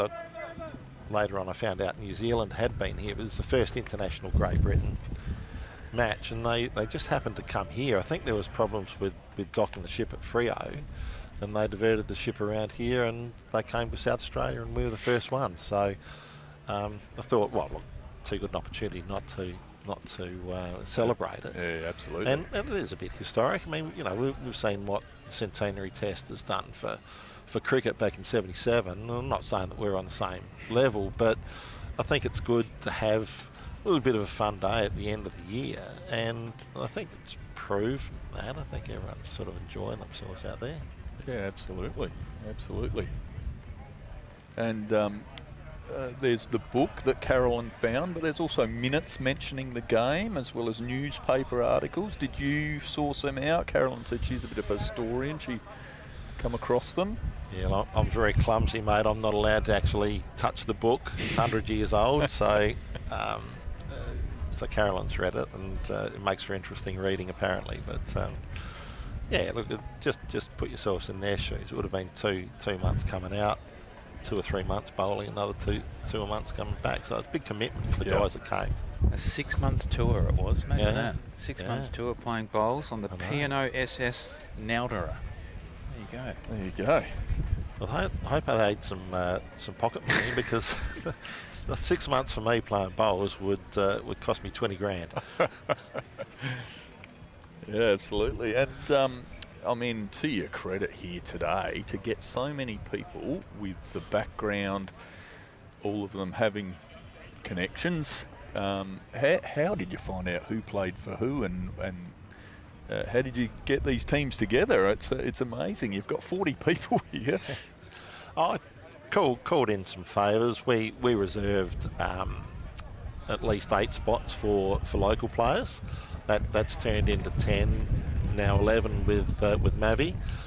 So we've got a few locals, but yeah, called in a few favours, and unfortunately we missed Wayne Rudiger. He unfortunately has had an injury in the family and come back, and Kaz Gatto is sick, so shout out to both Rudy's family and Kaz. Hopefully they're watching, but we just called in. So it looks like the singles is over, ladies. Is it Lee got up? Yeah, looks like it. Yeah, right. Yep. There you go. We were just commentating before, watching Chris and Ash playing the singles, and Ash had just dobbed his first one, and Chris just driving his bowl out, sending it about 3 rinks across every time, scattering heads.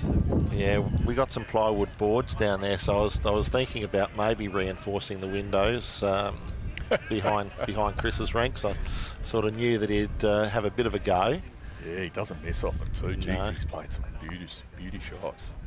It's a good little head here too. These heads have been really good. They've tightened right up. Ash just asking if they're... Yeah, it's not touching. It's very close.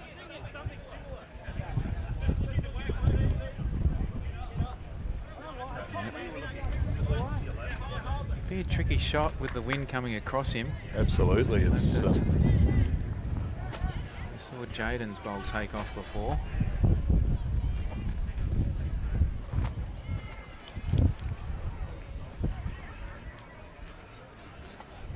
it's going to duck Yeah, across. no, this Yeah, one's gone exactly with what Jaden's got. He's a spinnaker for the win there. Yeah. We were saying before, Mark, obviously going away from the clubhouse, you get a little bit of shelter from this little 2-storey, well, not little 2-storey, house here on the left there. I don't know what your house looks like. Yes, The much talked High about Street. mansion. Yeah, that's a big redevelopment. That was because that is High Street. On the northern side of the club. Yeah, it took them about 4 years to build over COVID though, but it has impacted on the local conditions here. A wide hand going away from the yeah, club, for and then sure. when you swing back to the club, it's pretty open. Yeah, they were sort of protected there, you know. It's, they'd hold for a while, but get around there, and then they'd come back in. Yeah. Yes, you need to be in the right spot at around about the flag, I think, to get it to come through where you want it to. And the other thing I wanted to ask you, you've got some auction items for later. How did you come across some of these items? I just asked. I got a few refusals, but Kelvin Kirkay was very generous. He was very keen. Steve Glasson, former Australian coach, given a little bit of his stuff. We got some of the state team signed some shirts, and one funny thing, I sent the Great Britain shirt over to the BPL to try and get some of the BPL British stars, and I think there's only 2 British signatures in there. There's about 12 Corey Wedlock and Nathan Black, and they're still good, but not very British. Well, they all have British heritage, I'm sure. Somewhere. I did see the shirt. That's Ellen's shirt. Sorry, that's the Great Britain shirt. Yep. That got signed. Yep. And thanks to Ellen and those that got that sorted. And, yeah, sure. And Ellen and Amy Farrow donated their own English shirt. So yes, so there's some interesting stuff there. People that like memorabilia. Yeah. Oh, Ellen's shirt, for example, when Mark asked her at the Australian Open, she didn't have any shirts in her cupboard. So she asked her mum and dad to go to storage to get one out of England and bring it over with them. They've visited, and that's how it got into Australia. So it's come a long way, that shirt. Well, she must have got Amy to sign it over there too, because Amy hasn't been to Australia, has she? So they must have got her signature in England. Possibly, yeah. So I was thinking maybe she was at BPL, but I don't know.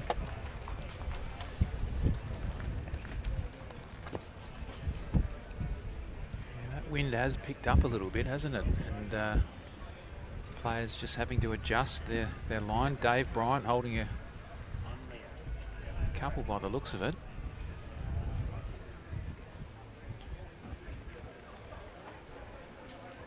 But you must be wrapped with the turnout, Mark. The members of the club have supported it, and I can see a handful of other members from other clubs coming down. Now that the cricket's finished, we might see a few more people come down. Yeah, the members have been very supportive. It's our 120th year, so it's a bit of a historic year this year for us, and the members have gotten behind both events. They realise the importance of this club to the community. We're effectively the oldest sporting club in Glenelg, and everyone wonders why we don't wear black and gold, but we were here long before the Tigers were. So it's we're a pretty important part of the community. So and they get behind us pretty well. They're a good bunch. Yeah, you do a great job. We mentioned earlier about community connection and how well Glenelg does on that. You've recently had some initiatives to get more people around. Roll Up for Health as an example. Can you tell us a bit about that one? Yeah. We think that a little bit of the life be in it stuff with the Norm on the couch. I mean, there's probably a lot of people that just either a little bit unmotivated, or maybe they've got some niggly injuries, or probably need a little bit of interaction to help their mental health out. Bowls is just the perfect sport for that. I mean, it's non-contact, obviously. You don't have to really do much, and you can either play for laughs or you can play for points. It's just the perfect game. It's got a little bit for everyone, and we just got to tap into that. I think it's just a way for people to get out of the house, basically. Yeah. I think we all get a little sense of community by being a member of a bowling club, and that social interaction. You mentioned before getting people out of the house. There's plenty of widows that struggle a little bit after the loss of a loved one, and the bowling club's really their saviour, or some sporting clubs, and they then become involved in volunteering, and they might help out at night hours, and then they might help, and it gives them that sense of purpose. So you're 100% on the ball there. Jada just not getting any turn out of that bowl. Played the weight to sit it. Yeah, no, we've experienced that. People that could do with getting out, and they've come to this club, and this club has turned them around, and they've really embrace the sport. So it's... You know, I think there'd be examples in nearly every club, and I see a lot of clubs in South Australia about people's mental health and how good sporting clubs and being involved in volunteering is good for your mental health. And Glenelg being so community minded is certainly a good example of it. Well, I mean, God knows we all need volleys. Where would all of our clubs be without them? And we'd like to do even more, but you know, we don't bleed our guys dry and girls. Yeah. And it's, you know, sometimes with that goodwill, you just don't know until it's gone. Mm-hmm. You know, you might ask one more time, one time too many, and you just got to be careful that you don't overdo it. Here goes Chris Carswell now. You have a look. He's one down. No, he's playing sensible. Ashley Close gets a little bit of protection from the big mansion. David's had a good end here. Until that bowl, he could have Yep. been holding 3 or 4. He's 4 bowls all around the jack. The wind just picks up a little. Yeah, just hats are going across. We got another hat Ashley's got a spectator's hat that's just blown across the green. He's not giving that back, I don't think. He's just going to hand that back to the Green Army there at the Cooper's tent. Much like the Barmy Army, the Green Army. Corey Looking. not moving. It's coming now. Yeah, it will. Well, he actually gave that up halfway Did down. he? He did. I thought he was chasing it like that. Nah, But we'll get a replay of his face. I saw it. I saw it out the corner of my eye.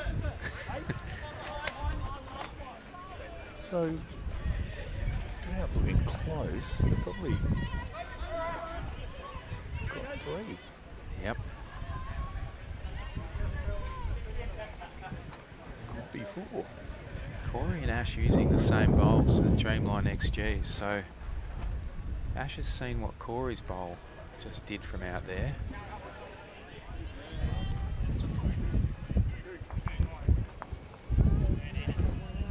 Yeah, he's copped that brace. Yeah, he did. Played a beautiful weight too.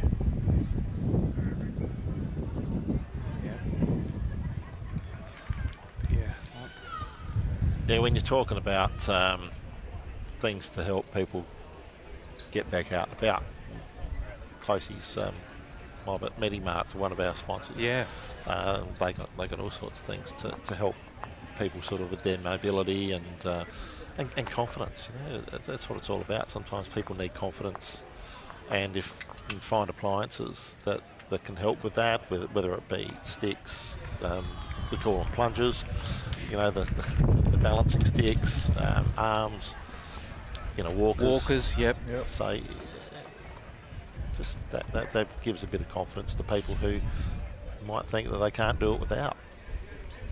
Well, we've got a couple of interstate viewers joining us. I shared the stream on Lawn Bowlers Australia and a couple of other sites, and we've got about 70 people watching now. Vince Calabrese watching from Leppington in Sydney, and Susan Brown tuning in from Brisbane, and of course a whole heap of South Australian viewers tuning in. G'day to everyone.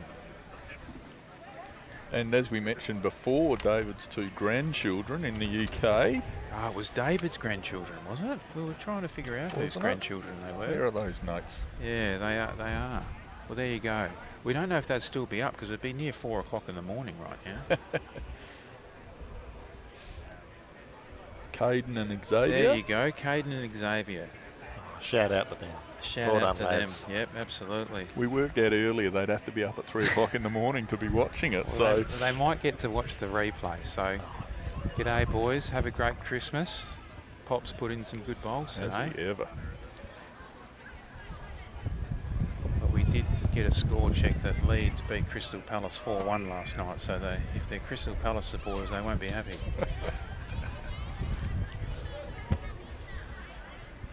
So how are things going across the park there? Yeah, we were just going to mention there's the game. So the next one over is the is the women's pairs, and the South Australian team are 17-4 up on that one. And then the next one was the ladies singles, which is now finished, and that's 25-12 to South Australia. Further over we have the men's singles, which has just been a cracking 15-all. contest at 15-all, and the bowls going on. It's been unbelievable, hasn't it? We've seen it many times. Yeah, Chris holding a couple on the head at the moment, so that's good. Yep. Yeah, don't know whether Ash is going to not quite get there. He's got a good second wood. Yep. And then as it gets further, what's after that? After the men's singles, is that Be the ladies fours, Fours? mate. My Fours, my, 11 my to better- 13. my better half better be helping out there. and Or else- she's playing for South Australian Yes, side? right, Yep. yes, Well, they're down I know. 11-13. Only a couple, not much in that. I better make sure the dog doesn't get kicked tonight. Yeah. And that's as far as I can see. Yeah, You've got an there's angle on the there's next one, The mate. next one, the top number's 6 and underneath is 13. Yeah, I think Great Britain have got that going well. Yep. And then it looks like the men's Triples it would be, yep. I think it's South Australia 20-14 Yep. up. And on the far rink, Which I must be the think ladies' it's- I triples. think it's yeah, a lot, 20 to 6. So a 14 shot margin for the South Australian ladies over Great Britain. So there you go. And as we look back down, there's two absolutely beautiful bowls right by the jack. Yep. Toucher going on.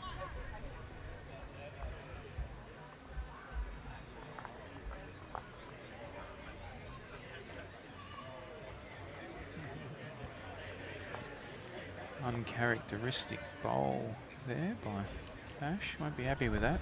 Gonna give it a kick. No, kicking a leaf off the green. They have taken it seriously, haven't they? I thought there might be some shenanigans, but I guess it's a close game and pride's on the line. And they're on the live stream too, so Yeah. they'll be just for keeping it nice and politically correct and good sportsmanship. I still think we needed the prop for David, the pipe. The pipe. Yes, look, I did not talk to David. I communicated over email, and he's a good sport. He would have been in it. He said if he had $1 for every time he was asked about his namesake, he'd be a very rich man. So It's big shoes to live up Not to when you're wrong. named the greatest, same as potentially the greatest bowler, certainly of that era. Tell you It would what. be similar to being called Aaron Sheriff now. It would just be a lot of expectation. surely there wouldn't be anyone spelt that way. I mean, No, that's exactly. unique spelling. Be the expectation being called Jared Goodwin. Oh yeah, here someone we else. go. Well, there is a good one that plays for Great cracking. Ooh. That's a good bowl from I David. think his name's Harry Goodwin. I think he plays for England. I've seen him on the indoor circuit. Right. Definitely not related. Must be related. Have to be somewhere along the line, surely. Well, obviously Goodwin, very famous sporting South Australian name. So Yeah. it's, Craig, Simon, yeah. Jared. Jared. Dear, oh dear. You set it up for me. I just should have hit it out the park. You did. I gave you a few seconds. Jaden. Oh, it opens it up. Yeah. It's going to go in the ditch, though.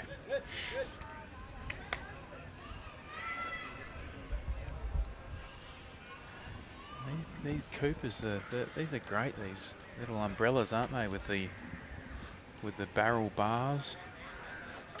Well, they're staying intact Yep. and on the ground, which I'm very happy with. We were playing pennants here a couple of weeks ago, and a brolly went tumbling over Oh, the no. lawn. I know. You can still see maybe a couple of divots there. Mark Tenzin, being a greenkeeper, wasn't particularly pleased. But he would have been out there with scissors and snipping back at it and fixing it up. He's having a go here.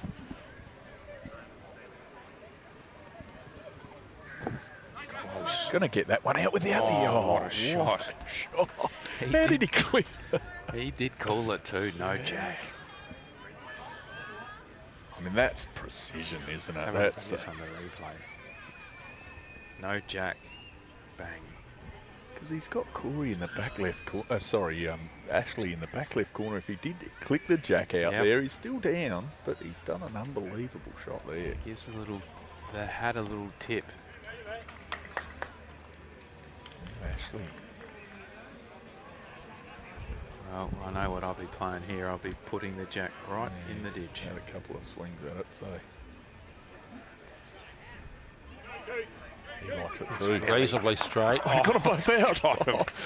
Well, that's 2 no jack calls. 1, 2. That leaves them with 2 or 1.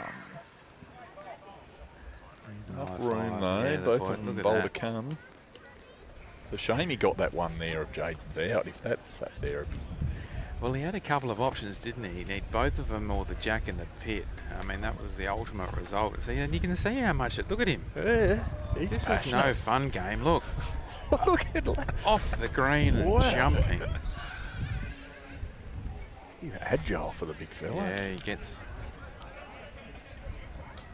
Corey just want to draw here. He's got a bit of room. He's asking it to settle. Travelling a little bit. Oh, did it. Falls back. Yep. Never in doubt, he says. He looked pretty nervous to Well, me. we've said it a couple of times. You've got to be up when you're down, and he definitely was up. So game on here with the men's pairs. Yeah.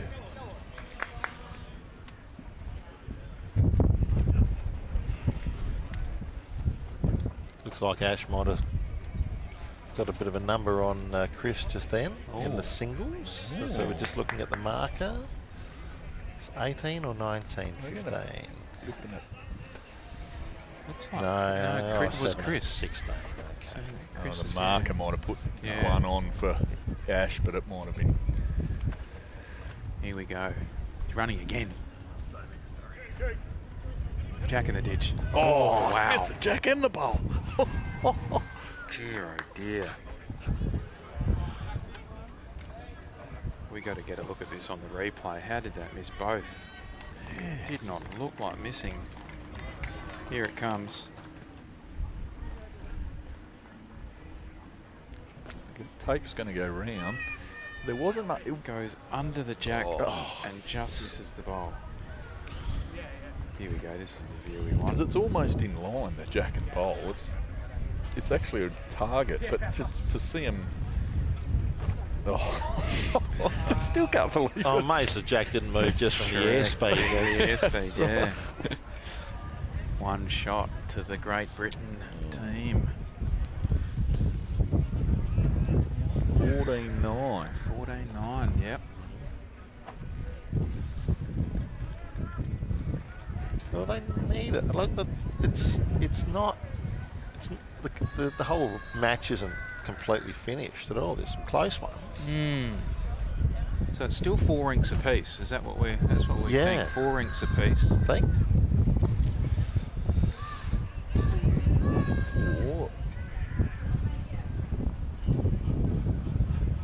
Have we had confirmation that the Barmy Army, are they on the way down, Mark? Have you got a contact for the... Yeah, well, the tram's not running, Oh. unfortunately. That's a bit of a bummer. Hopefully the Uber will get here. The Uber bus. But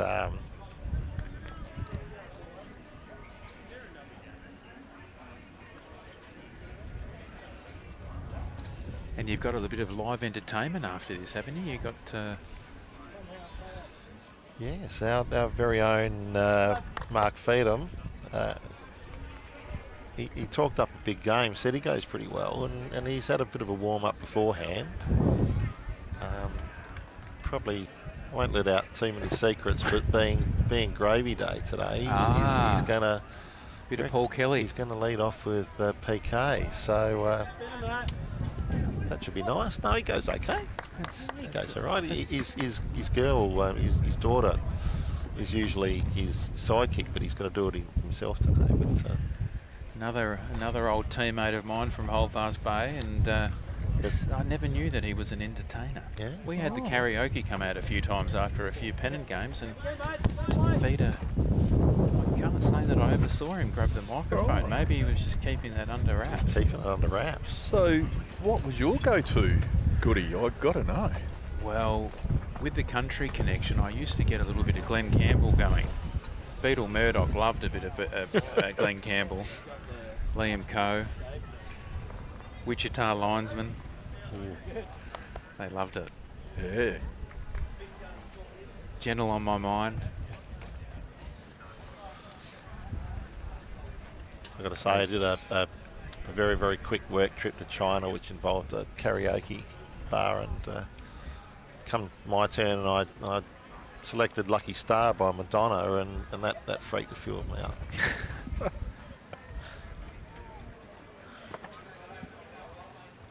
So Jaden, a couple of good lead bowls. Corey coming down nicely. Yes. Sitting a good posse just behind the jack. That'll be shot.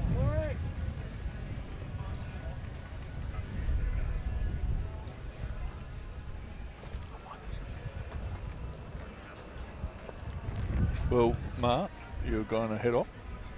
Yeah, I've just got a few bits and pieces to tidy up before everyone goes back in the club. So great job, mate. Thanks for having us here thanks today. for having me, Thank you and so thanks for coming out. Done a great job, guys. I really appreciate it. Both of you coming out and doing it. We went for the best and we got it. So. And you got us instead. Yeah, exactly. Happy to help, mate. Well done to everyone. Well done to you, the board, and all of the members and volunteers that have made it happen. Yeah. Thanks, Jared. Thanks, Brett. Good on you, Mark. Cheers. Thanks, Mark. Good turn, yours. Sorry? Yep.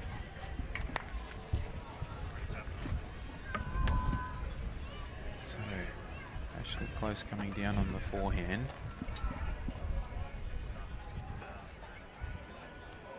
Holding. Fair effort. Yeah, just a little bright idea. Finishes in a good spot. Yeah, again, a pretty tidy head in conditions like this. They've continually got bowls in the head, bowls to use.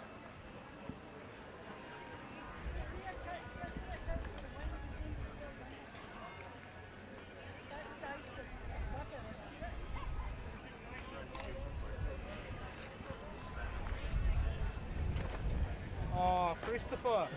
2/3 away through the match, the pairs being 18 ends today, and this being the 13th.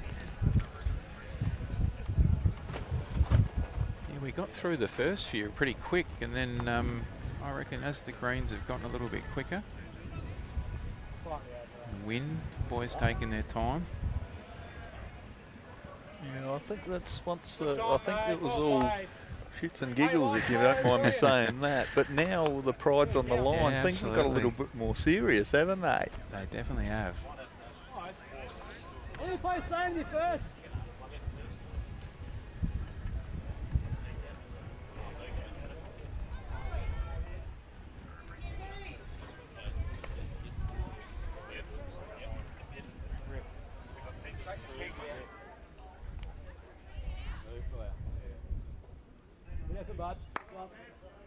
Same ball, mate.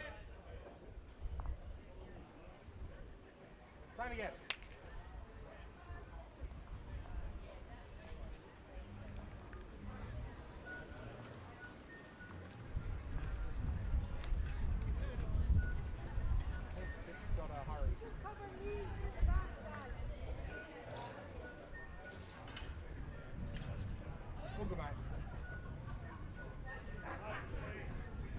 I don't mind Stimmer, man.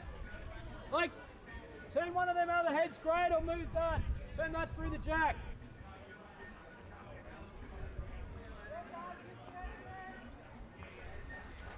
So, Jaden. Ashley asking it to hold.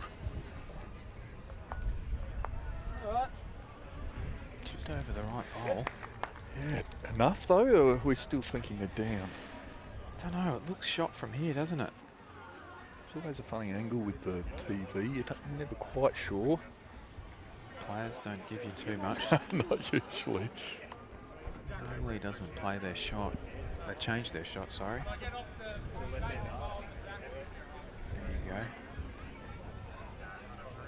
He gets onto Jaden's bowl. I reckon he's playing on the Jaden's bowl, push it out. This is a big shot. On the forehand.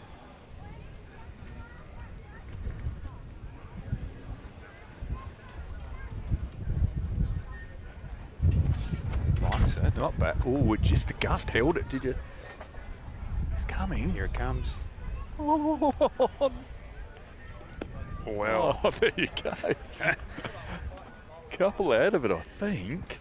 isn't it funny when it gets to that shoulder and that, you know, that two-story place just gives a little bit of windbreak and they just, in they come.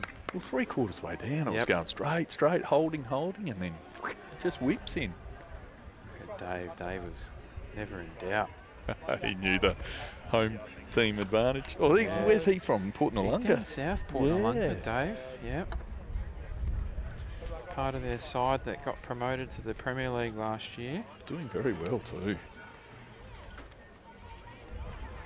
Here we go. Ooh. One out. That's right.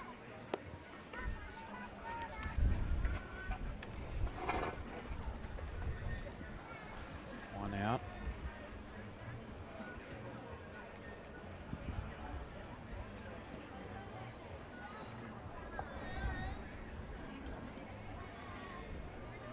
Corey just taking his time.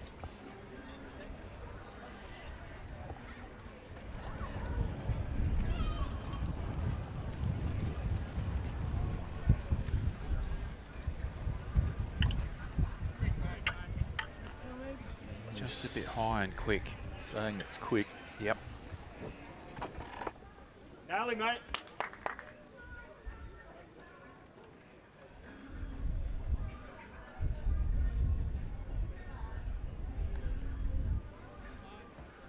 Good. You got him. Great shot. One.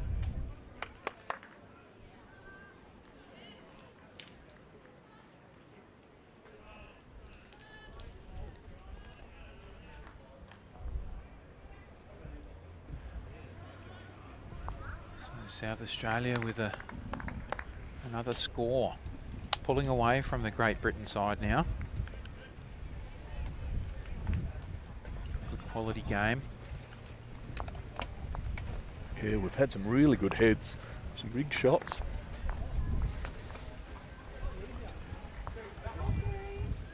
So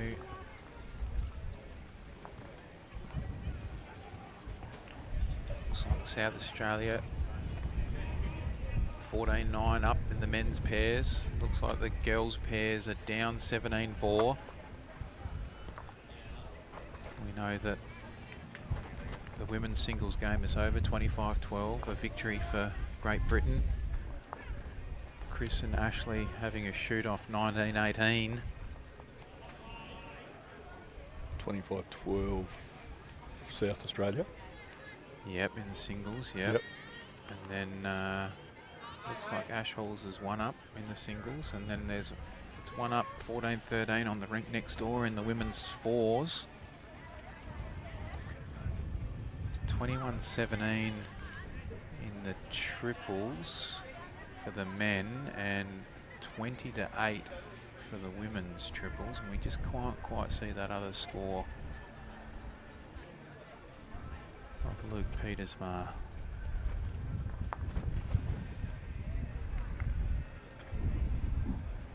Brian. So a couple of the scores reeled back a little bit, getting the shot total for Great Britain a bit closer. Yep. Still 4-all, we're saying, but tightening up a fraction. with a couple of big margins, but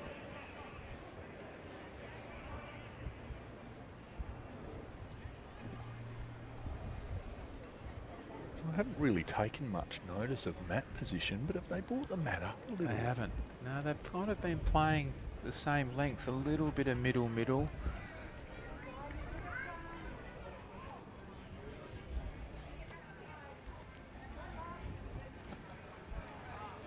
Pubsy there.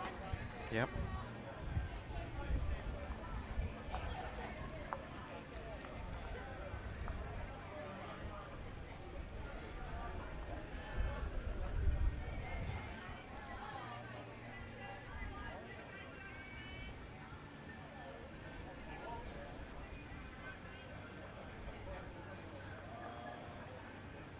Critical part of the game here for Great Britain. Corey needs to pull a big one out of the bag.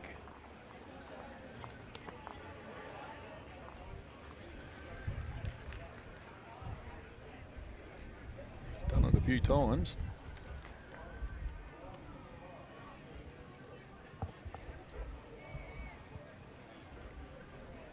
Strong shot.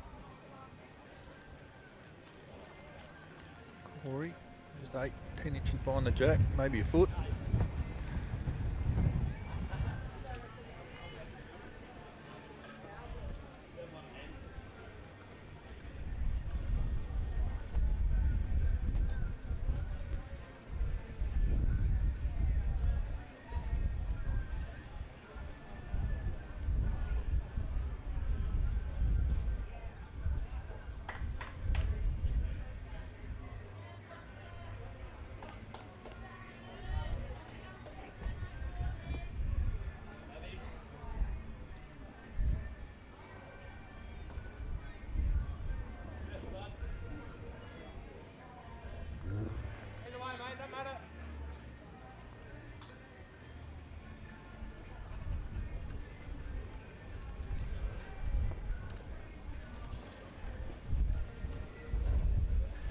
So we have just adjusted the scores here on the TV rink. We were looking at another score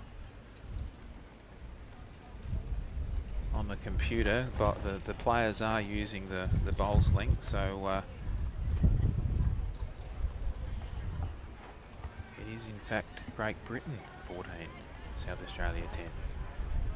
Thank you for those at home watching. I hadn't haven't even really been looking at the score on the screen. I've just been looking at the scoreboard and bowls link, and exactly. I didn't notice that it was round the wrong way. We're too entrenched into the into the atmosphere. So we've corrected that now. 14-10 to Great Britain. Corey's mum did. She is watching Vicky.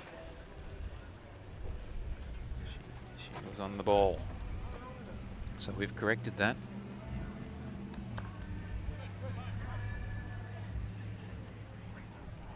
South Australia need to pull their finger out, don't they? Yep.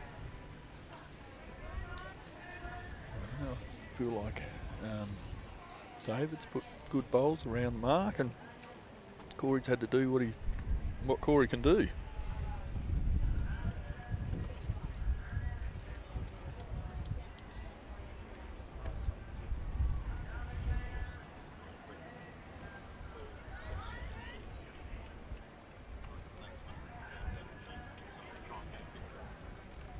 Needs to turn.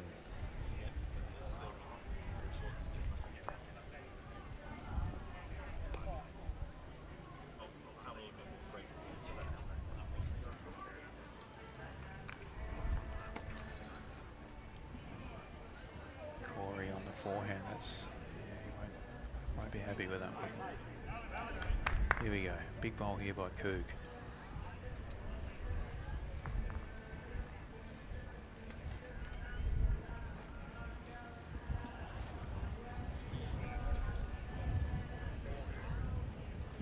Surely.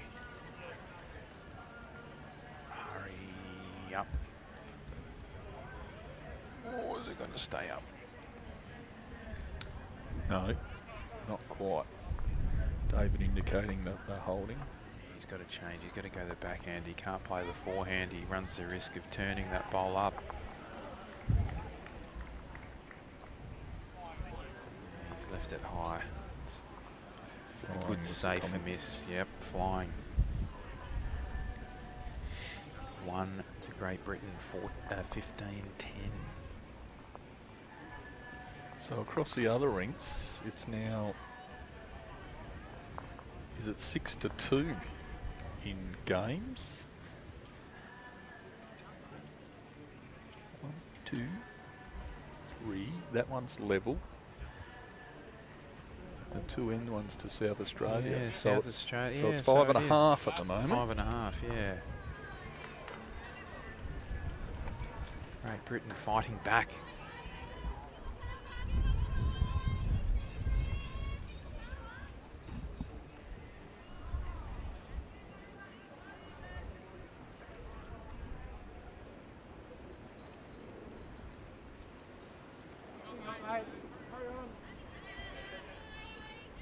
Fair start. Not too far away. You are right with the length. It's a short green, Glenelg. It's not an overly long green. No. Wouldn't be too much more than the minimum requirement, I'd say. So Yeah, any more than a couple of metres, 3 or 4 metres up with the mat makes it very short. Oh. Yep. Yeah, ditch to ditch is probably not too long. Good bowl here by Dave. Gets onto his own. Locks it up. Yep. Going well. Yes. Not overawed by being named. No. And if his grandsons, hopefully they've gone to bed. But if they get up and watch a replay, they'll be happy with this.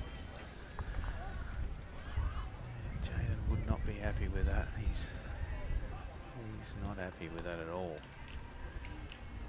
But he did finish behind with his last bowl. Leaves a bit of work for Ash to do. Yeah. Not much for him to work with at the moment. He'll just look to set up a bit of a head and then run with it. See where Corey goes. So it looks like Ash Halls is up 22-18 in that singles game, but he's down 1 on the head.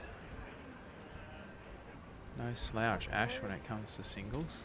Yeah, been around that mark for a long time, hasn't he? Very good 4-bowl player. Yeah, you often see his name in the state stuff and getting through. Absolutely. Yep, has won a few. Member of the winning nationals team for South Australia in the over 60s last year. All he's calling it to stop is Jaden, but it's not going to. It's running through. Yeah, played that reaching weight. You can see what the idea is. He wants to get that jack on the move, but leaves another chance for Corey to draw another, and you're 3 down. Yeah, Corey doesn't want to make it any bigger than it is. That's a good bowl there. Yeah, I agree. Sometimes leaving holes is a good tactic. Although you'd think Ashley's a little close to how it's going to go. Oh wow, it is too. It looked like it was going to hold. The weight's good. The weight is sublime. He got belted.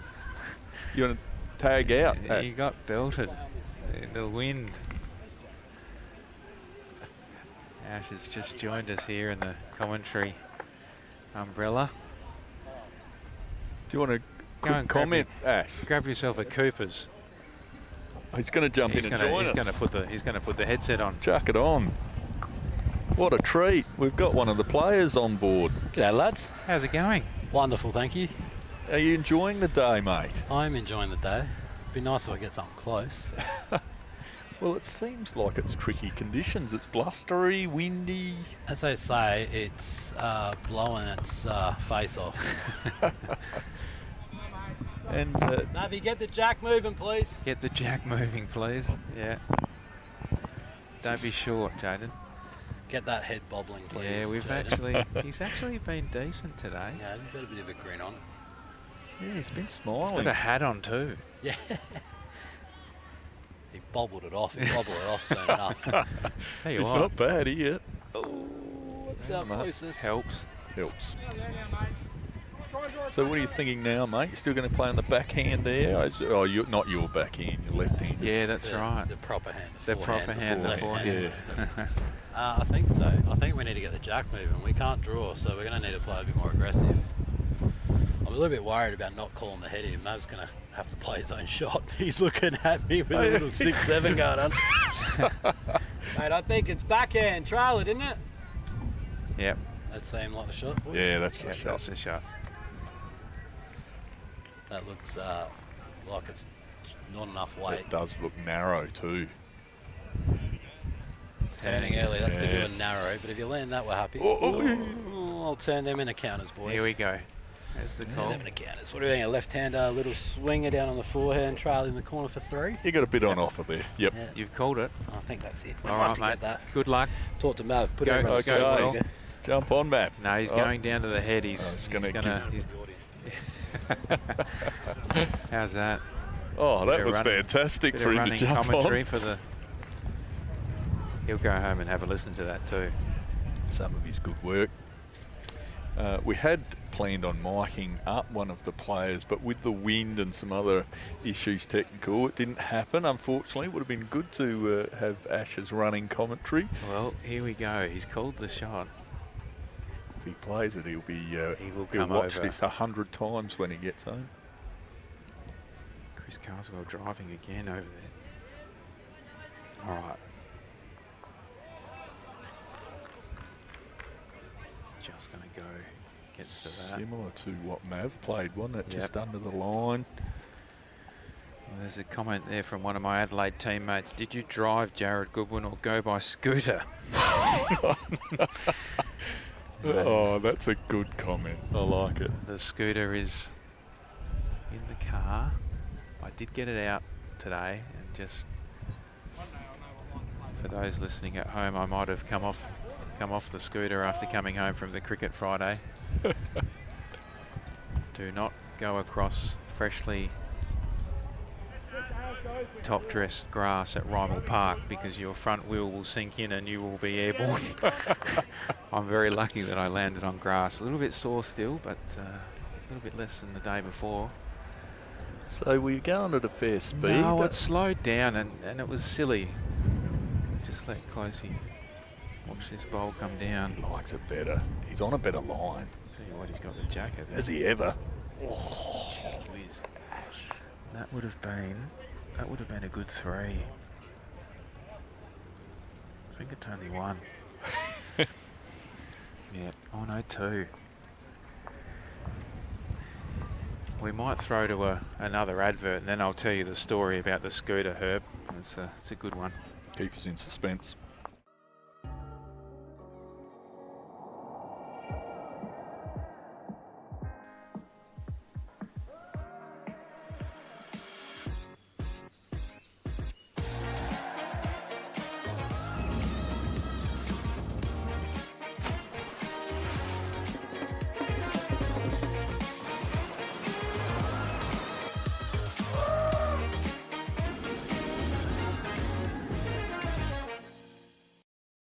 This isn't just a Blooms the Chemist bag. It's care for the person doing the caring. It's the pharmacist's words that you're confident to pass on. For expert advice and low prices you can always count on, better go to Blooms. Yeah, to cut a long story short, I'd parked the car at the bowling club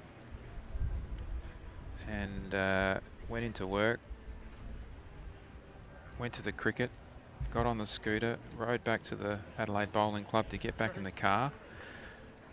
Riding and drinking responsibly. I did have a couple of gins, but I would have been under for sure. There was a function at the Adelaide Bowling Club and there was a whole heap of people leaving and they were kind of on the footpath, and I thought, oh gee whiz, I'm gonna cut across the grass here, and I'd done it many a time before.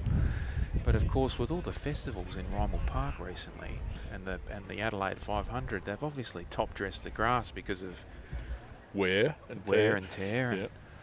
of course, I've gone to just right across the grass and the front wheel just dug in, and I went, oh, I'm in trouble. And over I went. It happened so quick. And I sprawled out like Superman on the grass, and for about 2 or 3 seconds, I just had to check and think, oh, there's no pain. I think I'm all right here. Yeah. Got up, dusted myself off. Had a look to see if anyone had seen. That was my next question. They actually hadn't, and it didn't make any noise because I landed on the soft sand. There was just no noise. Had to be a thud of some sort. Oh, there was a thud, but yeah, fortunately they were too far away. Anyway, lesson learned. Had a helmet on, but don't drive across freshly. For all the greenkeepers out there, I'm sorry. Yeah, top-dressed grass in Rhymal Park, so a little bit sore, but all is well. So no, Tim, I did not ride the scooter today. I should get back on it though, because if you avoid it, you get back on the horse. You just got to have to. Yeah, but I did reflect. It could have been a lot worse.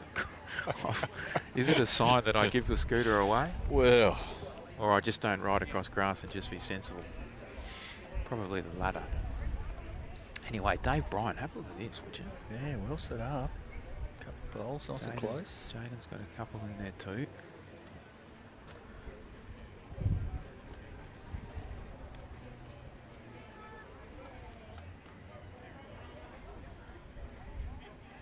Beautiful weight. So the people you dodged on the footpath, they weren't watching and clapping anything? No, they were too busy. They'd just left the Adelaide Bowling Club function. I reckon they were on their way to the Stag or Rundle Street, and they were too busy talking. I wonder if I'd knocked myself out or something. Or would I have been laying there for still be there. Oh dear. Can happen to anyone, I'm sure. Yeah, I know.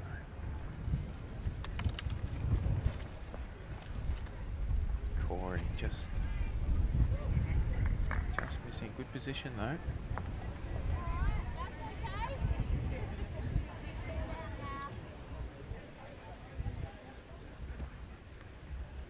Actually waving this one in, but yeah, he's got a great bowl here. Oh, still stiff. Couple down still.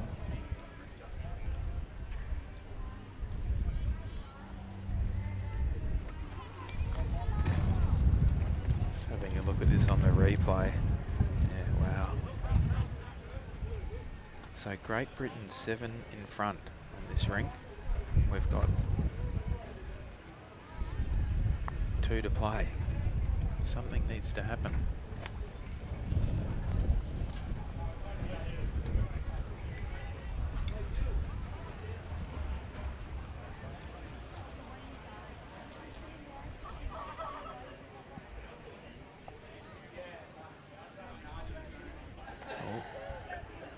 Chris is driving. Ashley's on the jack, misses. Tell you what, Dave Brian. Around the mark again. He's played it very well.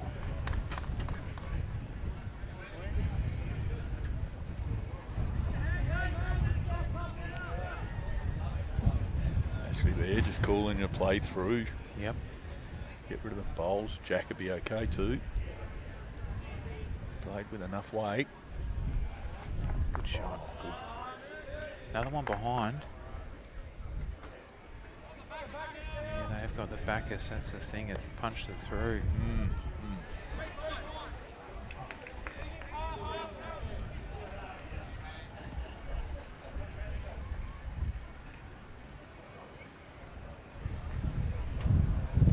Ashley in the singles, one close, and then he's put his second one round the back, which is smart thinking. The amount of weight Chris has been playing. David again, he's going to just come into there. Yep. Good end.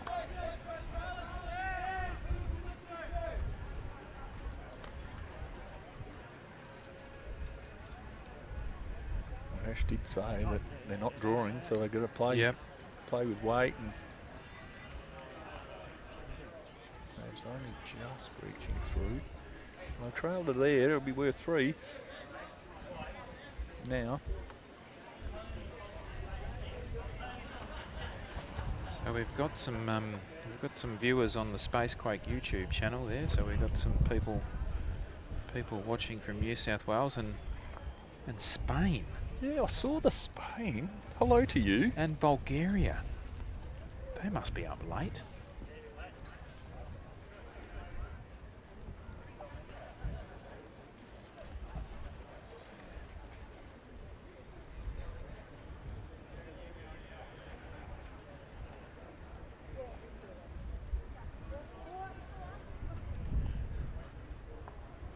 Corey just playing the backhand.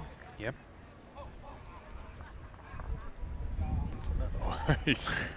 Yuck, he says. Oh no, just framed it. But you know, you've got to go back and play it. Yeah, it's not easy.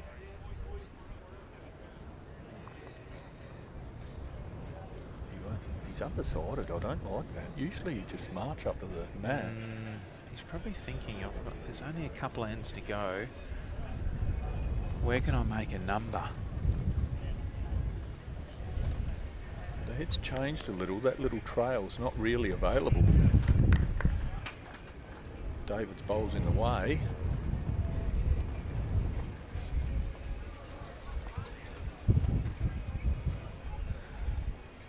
The singles is over, and it looks like Ash Halls has beaten Chris Carswell 25-21. If the scoreboard is right. Here comes Ashley. Wait. Off the wall. Ooh. Killed it. He's got the tee though.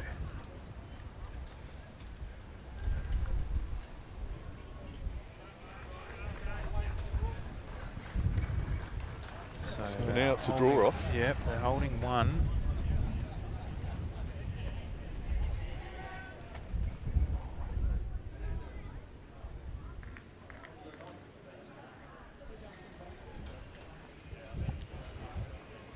So Corey now.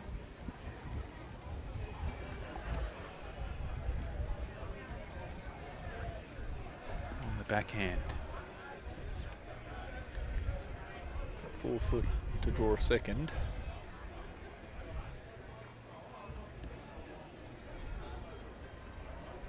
Not bad. It's in. So we've got 113 watching on YouTube. Got about 60 odd watching on Facebook.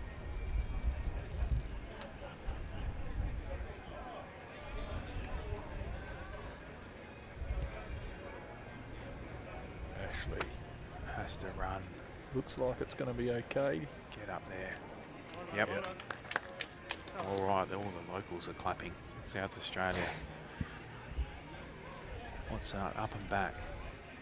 6 in it.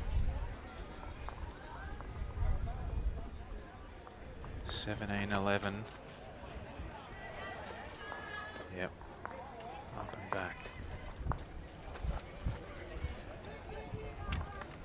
So South Australia look like they'll get the overall.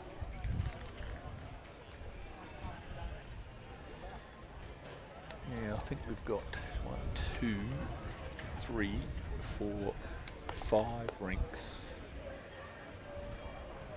to South Australia.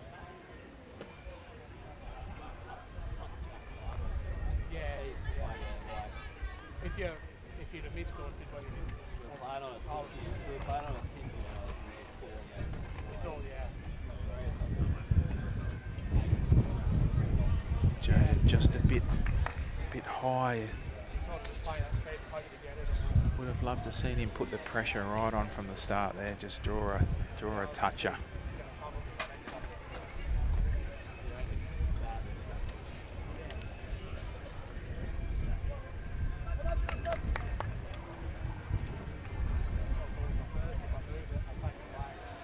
Couple of loose ones from the leads. So they've had a good battle. Dave's had a good day. I think Dave does lead in Premier League. That right in saying that? Could be. I can't quite remember seeing him a couple of weeks ago, but he very well might. Not sure Mav's done too much leading in fours. Probably not for here in Glenelg since he got here.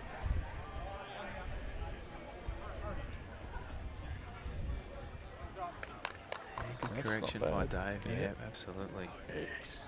He's had some good bowls, hasn't he? Well, I know right he around was, the mark. Yeah, he definitely was a part of their promotion-winning side last year. I tell you what, though, he's probably just putting himself on notice for the selectors with this performance today. Yeah, there he is there. Leads for Anthony Moffat, so there you go. Well, he did lead for Anthony the other week. Oh, he looks like he's played a little bit up and down, but there you go. Very serviceable. I thought I saw his name leading for Anthony last couple of weeks, but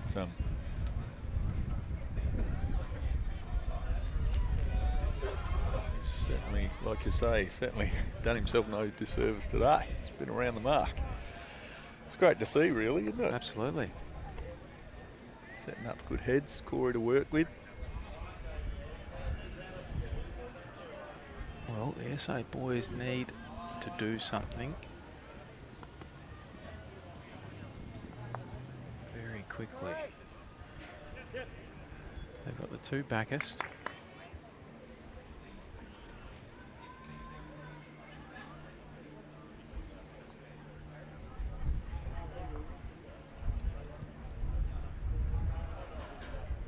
Holding on. Tell you what, it's not bad. Get it in the belly. Yep, well. If he could have played that shot 2 ends ago going this way, he could have had a handful. He's probably thinking that too. You're saying that the game is good for, you know, getting out to the bowls club and playing is good for the mental health. Sometimes it's you get off the green, that's it, I'm not playing this game anymore. I've retired. I was somewhere like that yesterday afternoon. But they say if you can't have one beer and forget about it, well, you probably shouldn't be playing. That's exactly right. I think I might have told Sol a few times a couple of years ago that I was retired. Maybe just about every week. And Adelaide now, how are you finding it there? Great. Yep. No, it's we're going real well. Playing 2 at the moment for Jimmy Gregory, which is a nice position to play after playing 3 and skip at Holdie for the last few years, so it's nice to enjoy playing 2 and just had to learn how to fill out the scorecard.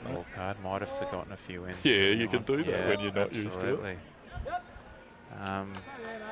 Such an important spot at 2 in the 4s, isn't it? You know, I didn't really appreciate it when you're not playing that position, and your lead misses, you need your 2 to dead draw. If your lead nails them, you need your 2 to just arrive and turn them over and change the head. And been playing 2 for Jimmy Gregory, James Gregory, who joined from Westlake, so is now the greenkeeper at Adelaide, and I've really enjoyed that. And last great bowl, yeah, what a great shot. Last game before the Christmas break, played 2 for young Charlie Hicks at Ascot Park. So no, very much enjoying the change. Work moved into the city, so wanted to keep playing at Premier League level, and good to catch up with Scotty Tharborn again, who I've known for many a long time. Little sneaky result there, 1 down still. But yeah, no, they're going good. I'm about the 3rd oldest in the team. There's heaps of, there's that many young guys there and girls, plenty of state under 18 reps in the future. And yeah, well, they've done some great initiatives there with school holiday programs, and Scotty and Dan have done some Dan work Flanagan, there. They've done really well. There's another one being advertised at the moment, so it's just great to see bowls clubs get around, and the schools and the youth, and it's good to be one of the older ones. So no, it's a great club. Everyone's made. There was a few of us new ones that went there this year, and they've made us feel really welcome. So things are going well. Busy time of the year at Adelaide with the corporate functions. Like all bowling clubs, people love to have their Christmas shows. Yes, this absolutely. is a prime location, Glenelg Bowling Club. They're, Christmas shows and functions and that sort of thing. Local businesses, they can wander down Partridge Street, have a game of bowls, have a cold Cooper's, It's just a wonderful way to introduce people to the game too, you know, through their work, Christmas shows, get them on the green, show them what it's about. Good time. Absolutely. Well, this is a big bowl. Cliche, but it is. If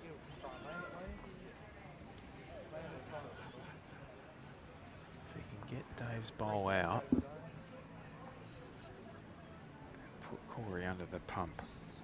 He's got a bump option on two of his own bowl. Get it back a foot would be good. Hold on to there. It is turning hard. He got it. And it went through the gap. Great shot. Wow. He's given the big fist pump there. He just got the edge of it. It just trickled through the gap. Well, this is what we needed to see from South Australia. Have a look at this. Instead of landing on that bowl, it's just edged it and gone through. It was just enough weight to get it past. 2 or 3? Looks like 3. I reckon it's the 3. Corey. All right. Draw to save. What has he got? You needn't panic. They're a few up, but draw to save a couple would be big. Oh, he's not there. He knows it's bad. Beautiful grass. How often do you do that? You try and be dainty with the draw and pull up short, and you just think, what did I do that for? He's got all the opportunity. Bowl's behind to sit on. That's where the box breathing needs to come into. The old box breathing. 4, 4, 4, 4. All right. I can't hold my breath for 4, only to 3. Yeah, it's 3. Yeah, it's true. There's another one as well. You go in for 8 and hold for 6 or something. And that sounds too complicated. Yeah, it does. Well, here comes Ash Close.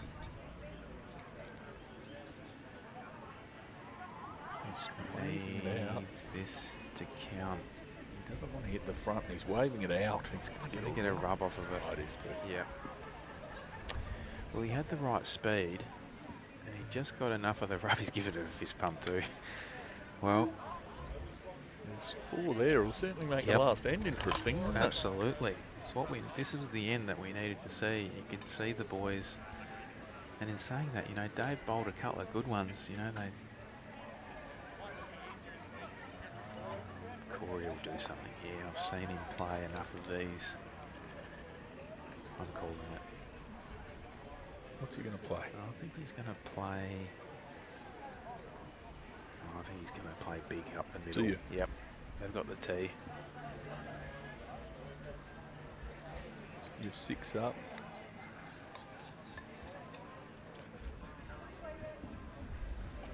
No, he's not playing big. He's back in the draw. I thought he might. He only needs to cut a couple out. Now, it's a tough ask. What do I? 6 up. Oh, is he there? 4. Yeah, I just thought he might go big up the middle. Yeah, it's 4. Yep.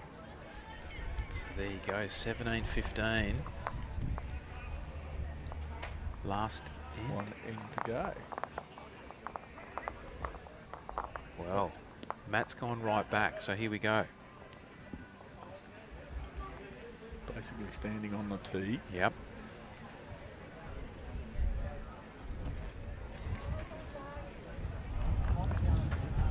What's the theory with the long end, Goody? Oh, I don't know. Just change it up a little bit, you know.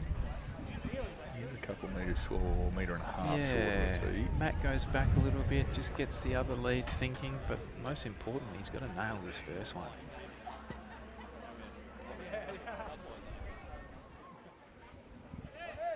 Yep.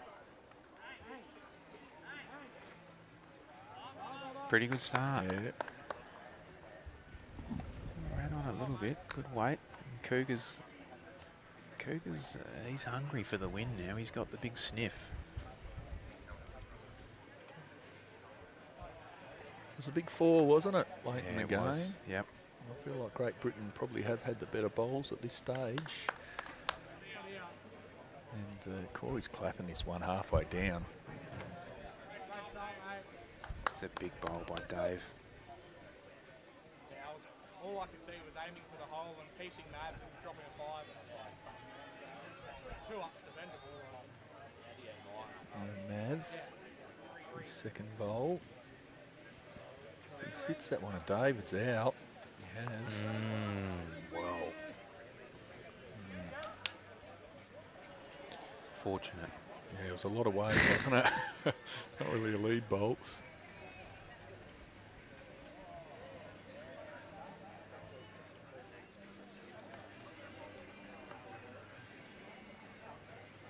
Well, that's probably Dave's worst bowl of the day, but the weight is good. Geez, that held on a long way. Good speed. All right, well, there's a couple. We're all square on the scoreboard. Yeah. 2 down on the card, all square on the green. Geez, that's a great shot, isn't it? The camera getting set up. We're going to pick up the last couple of ends of the women's pairs, I think, after this.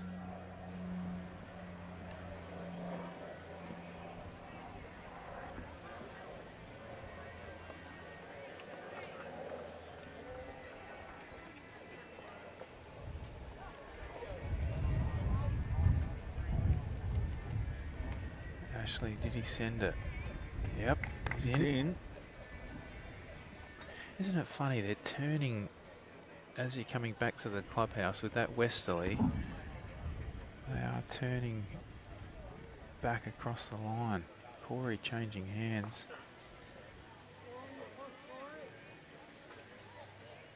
Oh, wow. It is that southwesterly too, so you know they're facing the wind now, so you know the bowl is catching the wind the entirety of its trajectory, and it is coming back. That might not, well, it might come back. There you go. Yep. Well, they're surrounding it. Yeah, they're holding 3. Corey's running. Oh, wow. Jack in the ditch for game. Well, Dave needs to bowl 2 of his best. He's 4 down. Just get me something close. Yeah. I reckon Cougar's thinking.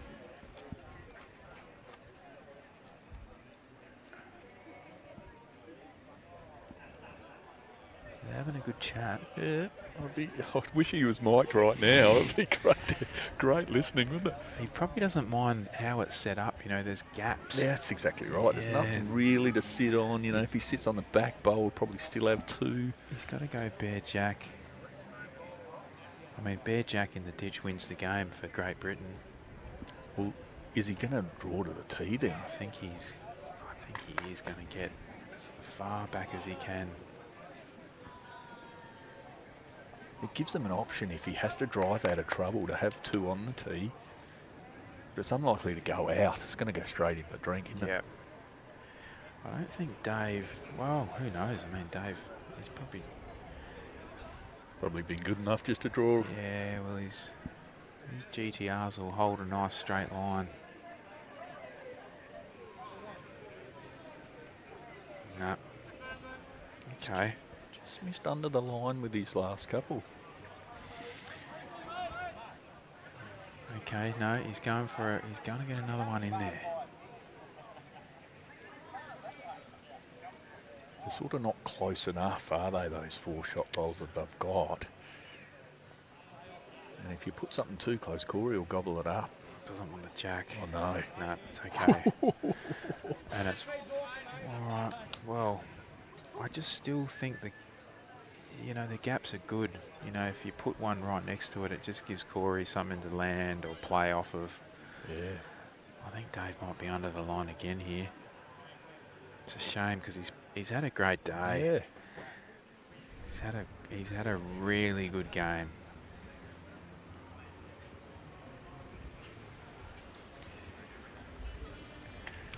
He won't be happy with that, but you know he has had a great game, Dave. You must give him that. I mean, he's played 3 good bowls with good weight, and they've just cut on him. Yeah, if they were on the line behind, yeah, exactly. Dream. Well, this is what they're thinking about now. They're thinking, okay, well, I mean, there's plenty of gaps there for him. You know, if Corey draws one close, Cougar has a chance to sit it out. Does he put one? You know, does he put one on the line? In his, you know, does he cover the jack up on the line a yard off? I don't know. I don't know what he's going to play here. Or does he get to the back? We'll find out. Yeah.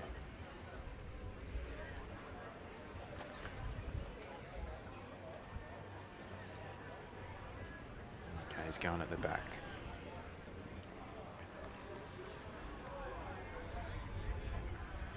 I actually like that because they've got two back there. Yep, great if shot. If he ends up driving, two on the tee. Two on there the you tee. go. Yep. Two on the and tee. if he puts it in the drink, Yeah, if that's so his now only option. Well, okay. Here comes the big bear.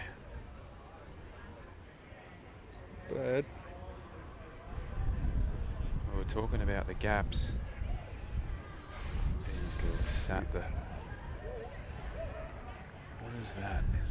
Is that second wood or third wood? From here it looks third, but from the TV it looks second.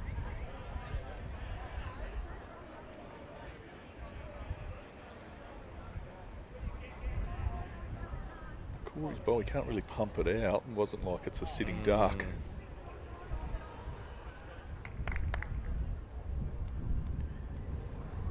Cougar's got, you know, he can draw either hand and just roll one of his own up and over and go with it. He's having to think about this.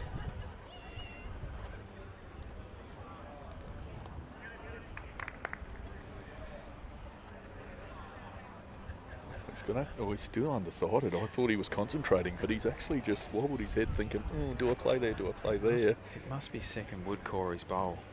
Because he must be either trying to play the bowl or draw and sit one over. If he lands it on the forehand or on his backhand there,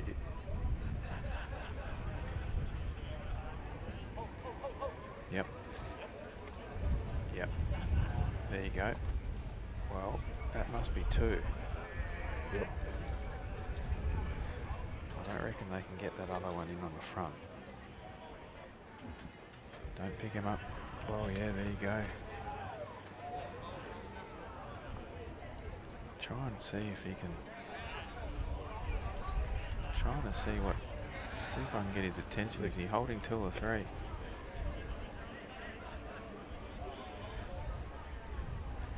Yeah, he's holding two. There you go. So we could get an extra end here.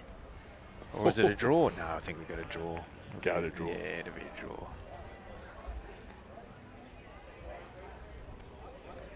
Well, Corey, what has he got? it's a tight line. You need weight. Hunting the jack. A bowl. Oh, it's just going to miss. It's going to miss the colours. Well, good comeback by South Australia.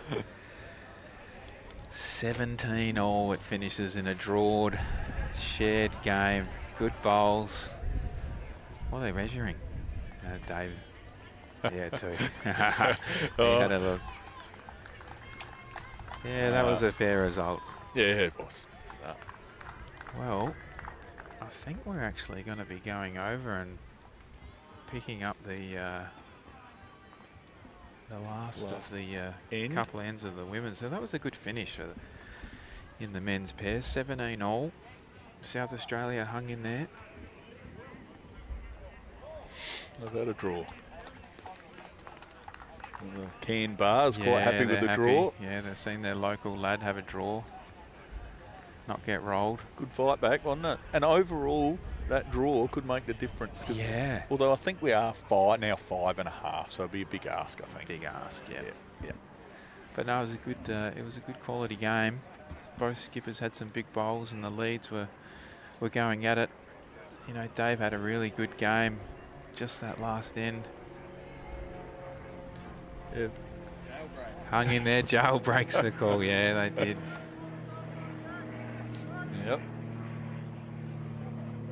so we go to the women's pairs. And we have South Australia 27 over Great Britain 8. So obviously Trina Green and Hanukkah have been doing the job. Yep, Liz White and Di Store for Great Britain.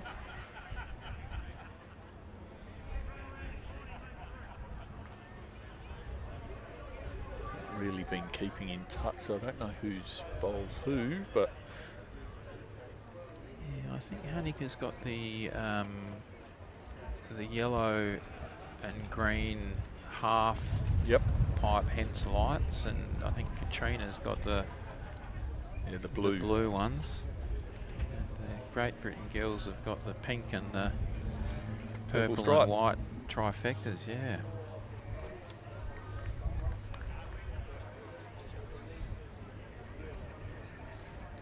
Unfortunately, our Great Britain player standing right on the line.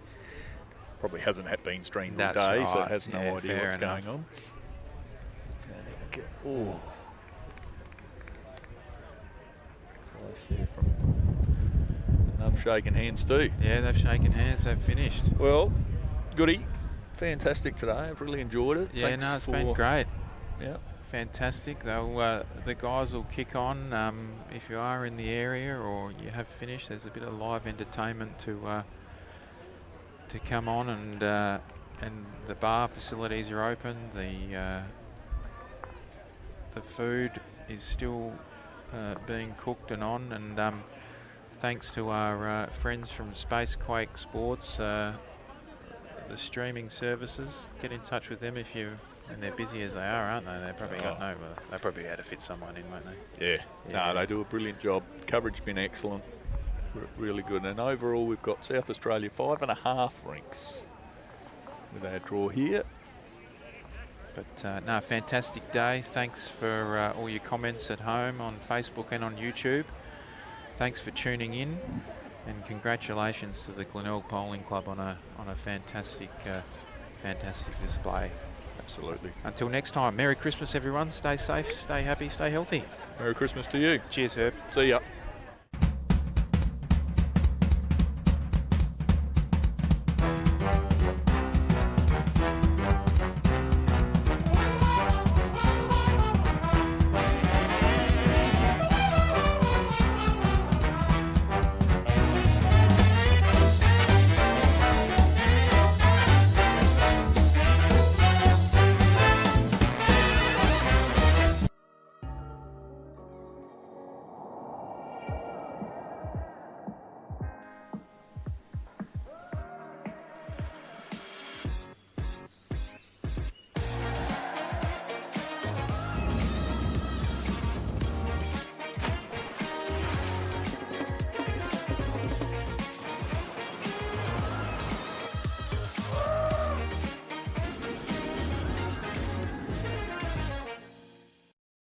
This isn't just a Blooms a Chemist bag. It's care for the person doing the caring. It's the pharmacist's words that you're confident to pass on. For expert advice and low prices you can always count on, better go to Blooms.